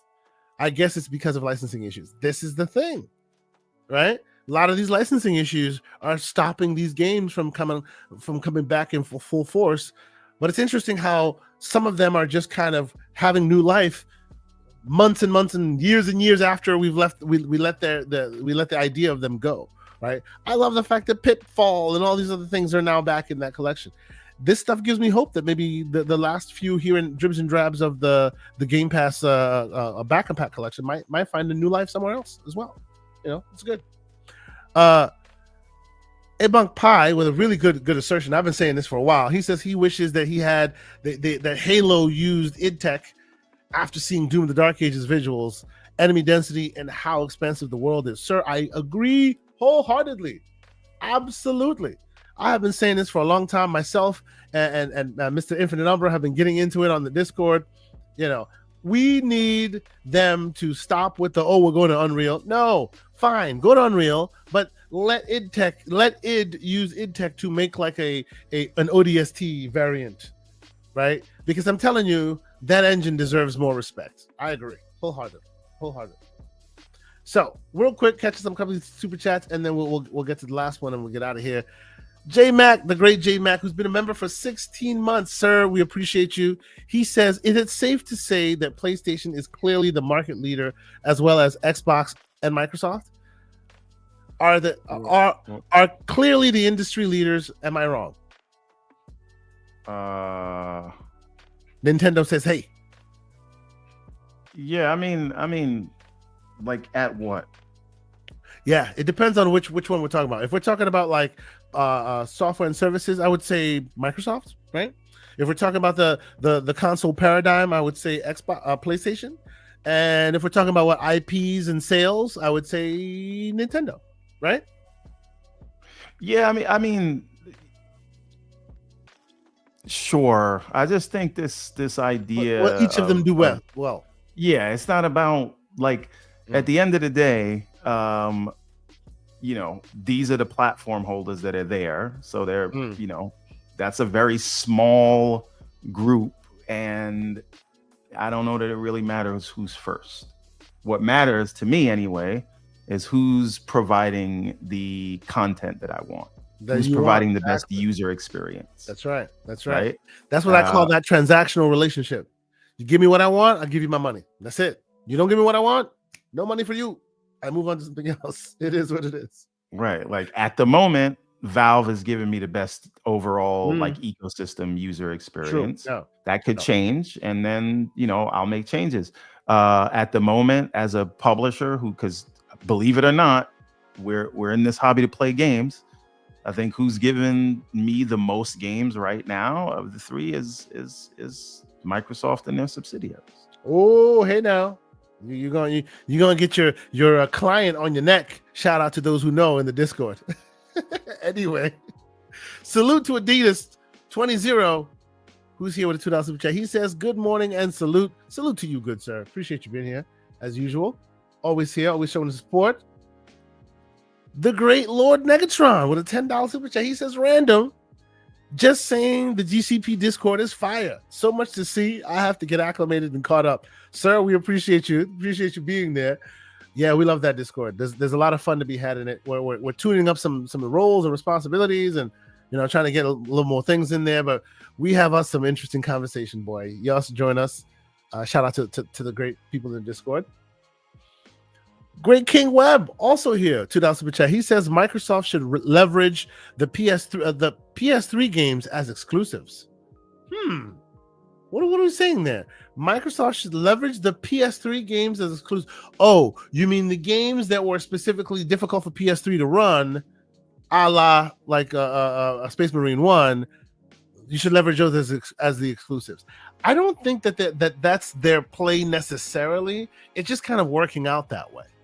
Right, as you guys are talking, and Everborn, I think I agreed with your take on it. It just seems like it's one of those issues similar to the fighting collection that came with in Capcom, where because of the engine, it was like not as easy to do as PlayStation had to, and as such, Microsoft actually had to work with them to traverse that divide.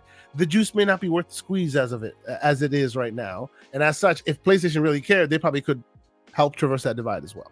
So, interesting. All right, and the final one, King Webb says with a $2 super chat. He says, meaning the cell tech in that PlayStation can't use. Absolutely, I see what you mean. Yes.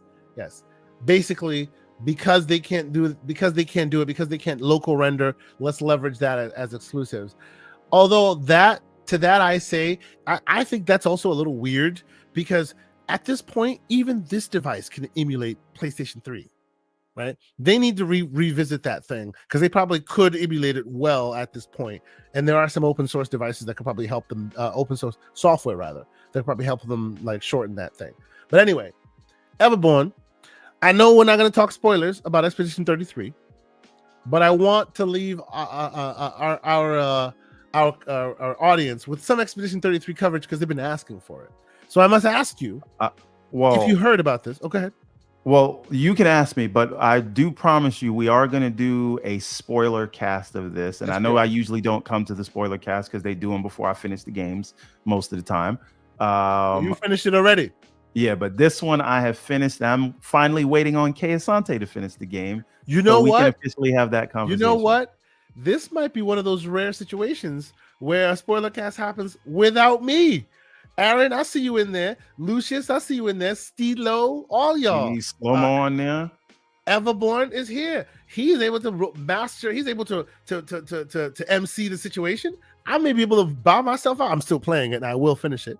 But y'all don't have to wait for me. I would love to revisit it once I'm ready. So you don't have to wait for me. No.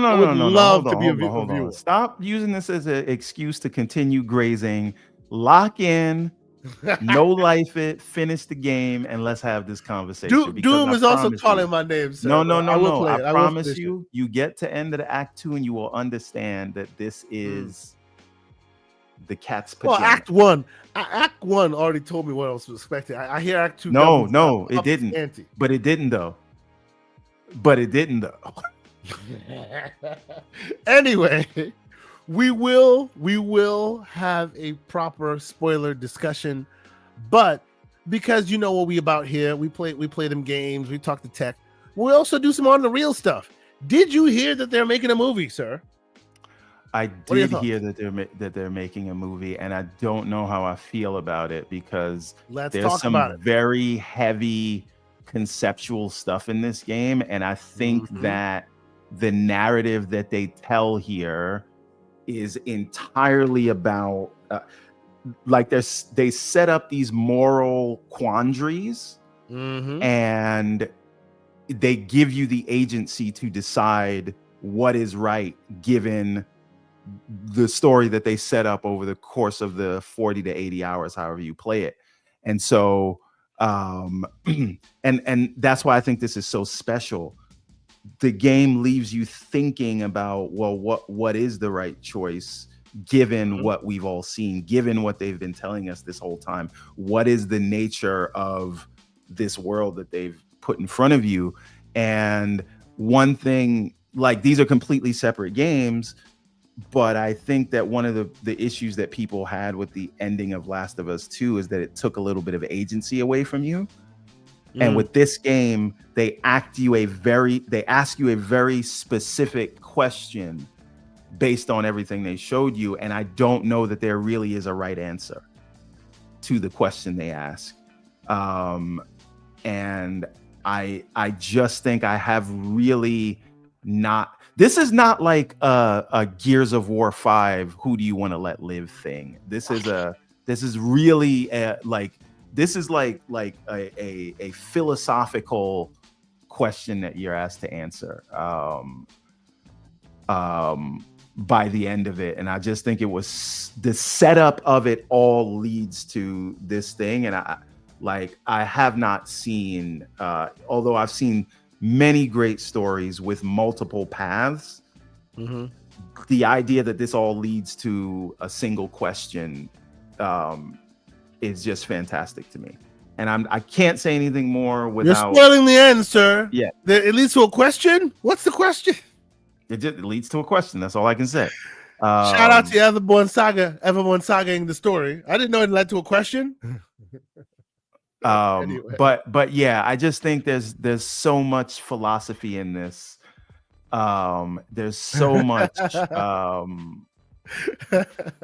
there's so much philosophy, there's so much morality, there's so much mystery in all of this. You don't get this in a lot of the other. Come on, man. Listen, if y'all want me to spoil it, I could spoil it. No, stop it. All right, so let's I just beat the allegations of Everborn spoiler saga. Now you guys are trying to put it back on me.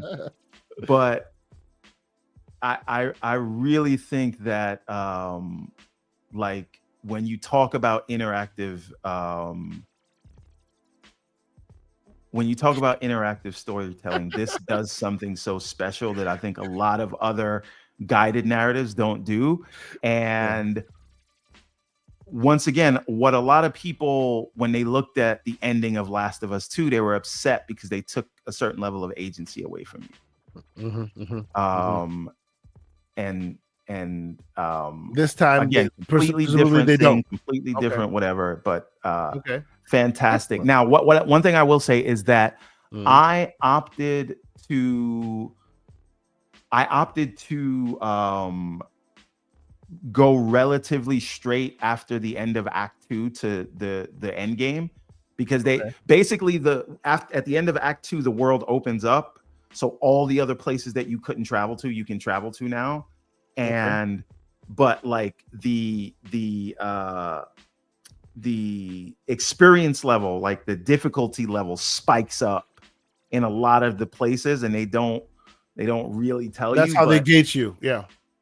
Right. And I heard that the creators of the game said between levels in 50 and 60 are, you can go beat the boss if you're between that level, but there's so much in between there. There's so much story that you can get to. And I'm talking about full chunks of the story that you just don't have to go to if you go straight to the end game to see what's happening. So I started exploring the world, and I spent maybe almost 5 or close to 10 hours, maybe 7 hours, just going. See, I'm seeing in the chat, Lucius Augustus saying he was 92 when he fought the final boss. I was level 55 when I fought the final boss, and I did it on the first try. Okay. Nice. Um, Nice. Now, the way my build was set up was like I could die and come back once, and I could get double. I could attack twice. So it was like I basically was like, let me work smarter, not harder, and just did my builds in such a way where it was almost like I got to cheat. Okay. But yeah, I don't know if I don't know if I'd recommend either, like one, like if you want to see what happens at the end of Act 2, because it's like so engaging that you just want to see what happens. I was like that, but then I said, let me explore, and I spent so many hours just exploring the world and going to places where it's like, I'm not ready for this one yet. Like there's no, like I need a golden path for Act 2 of some place that I could go being at level 50 and then build my way up. Cause it was like I was at level 50 at the end of Act 2, and then I'm going around the world and I'm fighting. Isn't this like, isn't this similar to similar to Elden Ring? Isn't this like one of those things where a guide or following your favorite YouTuber or whatever is probably the best way for this? For that, yes, but you needed that in Elden Ring just to get to the end of the game, like right? This, like, you can golden path this, and they tell you exactly where you need to go. Okay. So for me, like I'm gonna go back because there's another full storyline that you just don't have to do from one of the family members. Okay. And like I want to see what that is. But I just got tired of going to these different places and getting like destroyed because I wasn't at the right level to be at the places I was at yet. So I'm going to maybe do a YouTube video that says, what's the golden path for Act 3? Yeah. That'd be cool. That so I can start it from being, level 55. Where should I go first? That'll get me to level 60 or 70, then to the next place that's going to be 70, 80, like that. Shout out to the one and only BT Maverick 707. Gifted 5 memberships. Thank you, man. We appreciate you, sir. Thank you, man. Thank you. We appreciate it. And Lucius, he's here and he says, Act 1 was simply the amuse-bouche of the story. Yeah, that's the appetizer. Oh boy. Y'all just keep hyping this game up constantly, and like I can't even be in our Discord without Stilo Facts being like, oh man, I can't wait to y'all keep talking about the game. The game's amazing. That man's about his games, bro. That he crushes games in his palm of his hands, and he's loving. I just think shout out to Stilo Facts. Very different game from Elden Ring, but I just think this is one of those games like Elden Ring that you will remember forever. And yeah, it has Elden Ring zeitgeist energy, not gameplay, but zeitgeist energy. People want to keep talking about it. Like we created a spoiler channel specifically for this game because we were getting sick and tired of all the spoiler conversations in the general. Well, that's the thing. You can't bring up Elden Ring without it turning to a 3-hour-long diatribe. Yeah. Like tips and tricks, moral dilemmas, name it. Yeah. Now, one thing before we get out of here, because one thing I have to throw flowers again at this game. They did this thing right. And I've always wondered why others don't do it this way. New IP, you don't know it from a hole in the wall. You play it, you realize you love it, you realize that this is the game for you, this is the game that you've always wanted to play, and then guess what happens? They talk about the deluxe edition coming out with a statue with this, that, and the third, and now everybody's super excited to buy it. Why? Because now it's an IP it's a game you've loved, it's a game you think is the game of the year. Why is it that everybody does it backwards? I mean, Doom is different, right? You know Doom, you know this, you know that. But most of the time, when a game comes out, even a new IP, they release it with the crazy statues and stuff day one. Like Cyberpunk, I understand CDPR is renowned, but maybe release it after the game is huge, and then everybody wants that thing, rather than like taking a bet that people might like it, depending on, what do you think of that? I really love that they did it this way. It came out, made a big splash, and now there's awesome statues and stuff available for those who want it. Everborn, what are your thoughts? Listen, this is one of the reasons I want a 3D printer. Hey, yeah, there's that. Yep. But I mean, like it's, I I like this like, energy. yeah. I like that they put it out cheaply, right? They put it out cheaply. It had a great splash, right? And now, of course, they probably have more resources.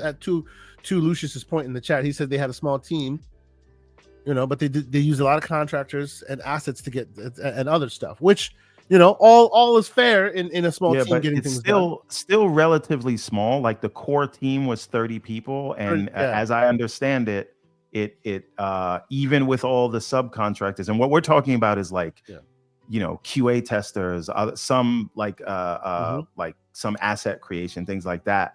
But the main core team was 30 people, but it went it went up to 400 at its highest number, and those are not all people that were on the project the whole time. Different people did different things. Aaron is throwing gauntlets in the chat, bro. He's throwing gauntlets. He's just like 10 toes down and stuff. I mean, when I said, when this generation is over, I mean, we're only halfway through it, but right by the time we get to Gen 10 and onward, I think Elden Ring and Expedition 33, as of today, I think are going to be the ones that I remember. I'm sure there will be more. But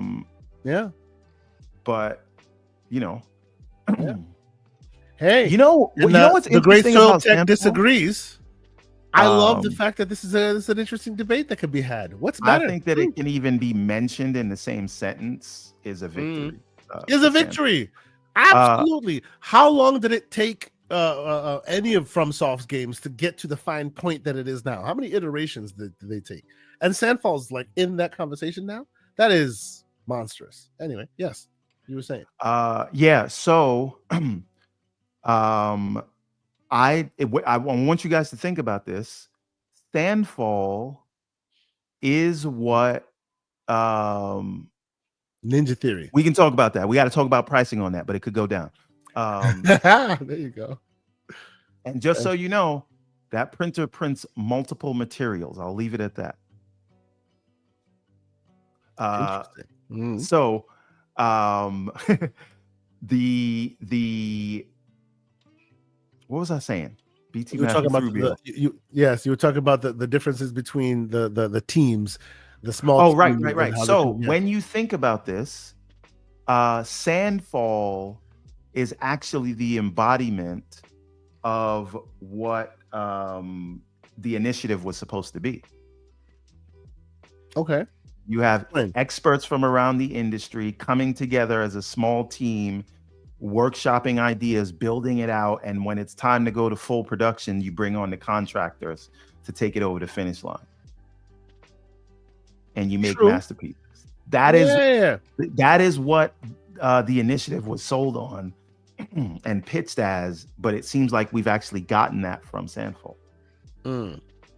Well, let's see what they do with round 2, right? I'm looking forward to seeing if they do another story in this world or if they go elsewhere. I really do find it super interesting that they're already talking about a film in this world. I'm a little concerned because I feel like there's magic here in its format and in the way it's delivered, and I wonder how they'll translate that to film, because I feel like it has a risk of being very YA in its pursuits, right? And it might lose something there, but I stand to be corrected. This is really, really interesting fare, and I will finish it. It's very high concept, right? And I don't know how that will land with a more general. How that will translate. Audience. That's right. Yeah. It's very French, absolutely, as it should be, So we shall see. I am excited that they got the attention and the zeitgeist is behind them as it should. Because the first thing I saw when I saw this game was, oh wow, this is something special. All I will say though is they didn't hire 3 more people. Come on now, they should have hired 3 more people. Anyway, last bit of news that I thought was interesting. Stellar Blade is getting a place. The Yams. I'm sorry, the Yams. The Yams are getting a proper PC release. Sir, will you play this? I already bought it on PC, or you bought it on PlayStation? Cut it out. You know I didn't buy it on PlayStation. Okay. I will be playing this as well. If I didn't buy looking Astrobot on PlayStation, there was zero chance I was buying Stellar Blade on PlayStation. But as I said I would when it came to PC, I pre-ordered it. Green Man Gaming, I think I got like 20% off or something like that. Nice. Okay. So, you know, I mean, it's gonna go in the backlog because by the time it comes out, I'll probably still be playing Doom. And then who knows when I'm gonna get back to Avowed, but you know. Avowed. Get out of here, bro. You ain't get back to Avowed. It's not my fault all these games keep coming out. Like, I'm sorry. What do you want me to do? You don't like Avowed. Just be straight. No, I didn't say that. We have nuanced discussions here, sir. I don't like one aspect of Avowed. It doesn't mean I hate the game. I mean, I just leave the great infinite numbers take right there. When you are playing RPGs, it really is a before Expedition 33 and after Expedition 33. So maybe I'll go back and I might be a little bit more critical than I was. Even the chat is behind you. Even the chat knows what you're talking about here. Even the chat sees through your thinly veiled ridiculousness. You ain't playing that game again. You done. And we all know it because you were talking about the monotone voice. Look, unless you're telling me that monotone voice is the whole game, sir, then, for you it was. For you it was. You quit the game because of it. All right. I think that I'm gonna have a free month in like July because I don't care about Tony Hawk. 2028. No. What's coming out in July? Did you say you don't like Tony Hawk? I don't care about Tony Hawk at all. Never cared about it. Maybe that'll be the month you play GTA 5. But okay, we'll move on. Definitely won't be. I got till next year if I'm going to make that decision anyway, because Take Two's giving me a lifeline. That's right. But yeah, I think July and August are gonna be drop. And again, unless we're shadow dropping stuff. Oh no, July. Forget it. July, I'm gonna be playing Donkey Kong. Oh yeah. August is gonna be my free month. Yeah, so, you know damn well that Microsoft is gonna fill August with something. It's gonna fill up. I mean, they're already putting Gears. What do you call it there? But I played that already. I don't need to play it again. So I don't know if it's going to be Gears for me in August, but we'll see. Aaron, man, stop the cap. What are we doing right now? This man is out here just like taking like. Would you? I see you in the Discord, sir. I will see you in the Discord. Anyway, I think that's it, man. I would like to talk more about Doom because I'm playing Doom, but it is what it is. I want to get back to like fiddling with this thing and maybe put some time in. And yes. Oh, wait, hold. Can you highlight Arthur's comment? Oh, Arthur says, I refuse to believe that a turn-based RPG is good. Oh, sir, no. Okay, not like that, sir. No. But this is the thing about Expedition 33. It is the turn-based RPG for people who don't like turn-based. Who don't like turn-based RPGs? Yes, that's true. That combat system is beyond reproach, sir. It is excellent. It is really. You will not be disappointed if you have Game Pass. Just try it out. It's really. It really is. Yeah, it's very good, and it's not like a whole cloth reinvention. There are many who pointed out that these systems come from other games and stuff like that. I think Blue Dragon? No, was it Blue Dragon or the other one? I think it was Blue Dragon. I mean, Sea of Stars that just came out has that energy system like this. Mario RPG. Yeah, Paper Mario. No, not Mario RPG. You might be right. Not Paper Mario RPG, right? Isn't it Thousand Year Door? Yeah, that has it as well. So some of them it borrows from a lot of those areas as well. But what is done here is quite good. It's very, very good. It's very good. So hopefully you give it a shot and then report back and let us know. I think you might change your mind. But needless to say, I think that's it for now. Shout out to all the great folks who have joined us. Shout out to wonderful folks in the chat who always keep things lively. To the almost 200 folks that joined us, viewed this on all the various platforms that you're viewing it. We appreciate y'all. Salute to y'all for continuing to support us in this way. If you happen to watch this later, thank y'all so much for continuing that support. We've had some issues with the audio podcast to the point where it was cut off. I will say that we're working with different distributor. The audio podcast will return. so it's been lapsed for a little bit, but we will put it back. So keep an eye on that for those who enjoy listening in an audio format. We have some interesting things afoot in the next coming couple of shows. We're still chatting with a couple of devs. Maybe you'll see a couple of dev interviews from us very soon, as well as some other folks coming out. Like I said, I reached out to the devs of Winhanced, and they are excited to come on as well. So a lot of great content for you coming soon. If you like what we do here, please let us know. Leave a comment in the chats there when they post live. You can always join us on our Discord as well. We always love the community that way. Thank you guys for continuing to rock and support with us. Shout out to the awesome Paris Lily for continuing to lend his support and joining us on the show. Mr. Everborn Saga, sir, where can people keep up with your ongoings this week, sir? The Discord and everbornsaga.com, where you can use the code at checkout, GCP, all capital letters, for 15% off your full order. Interesting. Now, right now, I have been looking and I have not found it. So I need you live to talk me through this. If I wanted to buy the Charge Them More t-shirt, you got to search for it. You got to search. I can't put slander on the main business site, sir. Just search Charge. If you type Charge, it's going to come up. So it's like a secret button in this thing. Yes. Y'all see it here, folks. That's the exclusive location for that. But we can't put that on front. You can't put that on front street. This is one of those, if you know, you get it.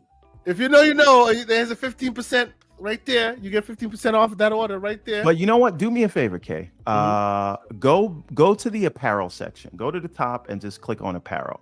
I want people to see the new line of clothes that we got here. So you can see the Prince of Arcadia hoodie right there, made by Adidas. You can see the Champion Ariel's Adventure t-shirt. You can see the Ariel bucket hat. Face, man. Tell your man to fix his face. That's all I'm gonna say real quick. He needs to fix his face. What is that? What's he doing? You got the t-shirts by Adidas, which is the axe forgets but the tree remembers. That's a Champion sweater. We got the new hats. We got the new character layout t-shirts. This gray sweater right here, that's also from Champion. That's one of my favorites. I got one of those coming for myself. So real cool, bro. I like it. Yeah, man. We put a lot of work into these designs. So definitely check these out. And like I said, we got these discounts for them. So you will not be disappointed, and it's quality because we're working with brands that you already know. So it's not like you're going to get a random shirt from you don't know where with an ironed on logo. This is like we're all of the designs are either Adidas or Champion. There you go. I hope I see more people in the chat and more people on them Twitter streets rocking the Charge Them More shirt or anything from the Ariel's Adventure and the Redlands and all of the Everborn Saga merch. There's some really cool stuff in here. I ordered this. I want to order this guy right here. I like the. Yeah, I know. I got to get you a V-neck. Yeah, this man, he knows what I'm talking about. Anyway, I think that's it, man. Thank y'all so much for being here. Thank y'all so much for rocking with us as you do. Next week we'll be back at it again, maybe with some new guests. I'm thinking I might do some tutorial videos and some interesting things here and there. So if you have some requests or anything like that, shout out. Let me know. Find me in them Discords. You find me in them Twitter streets. All them DMs where we like to communicate. But I think that's it, man. We are done. But until next week. That's it. You know what I say at this point. Peace. Thanks for being on it.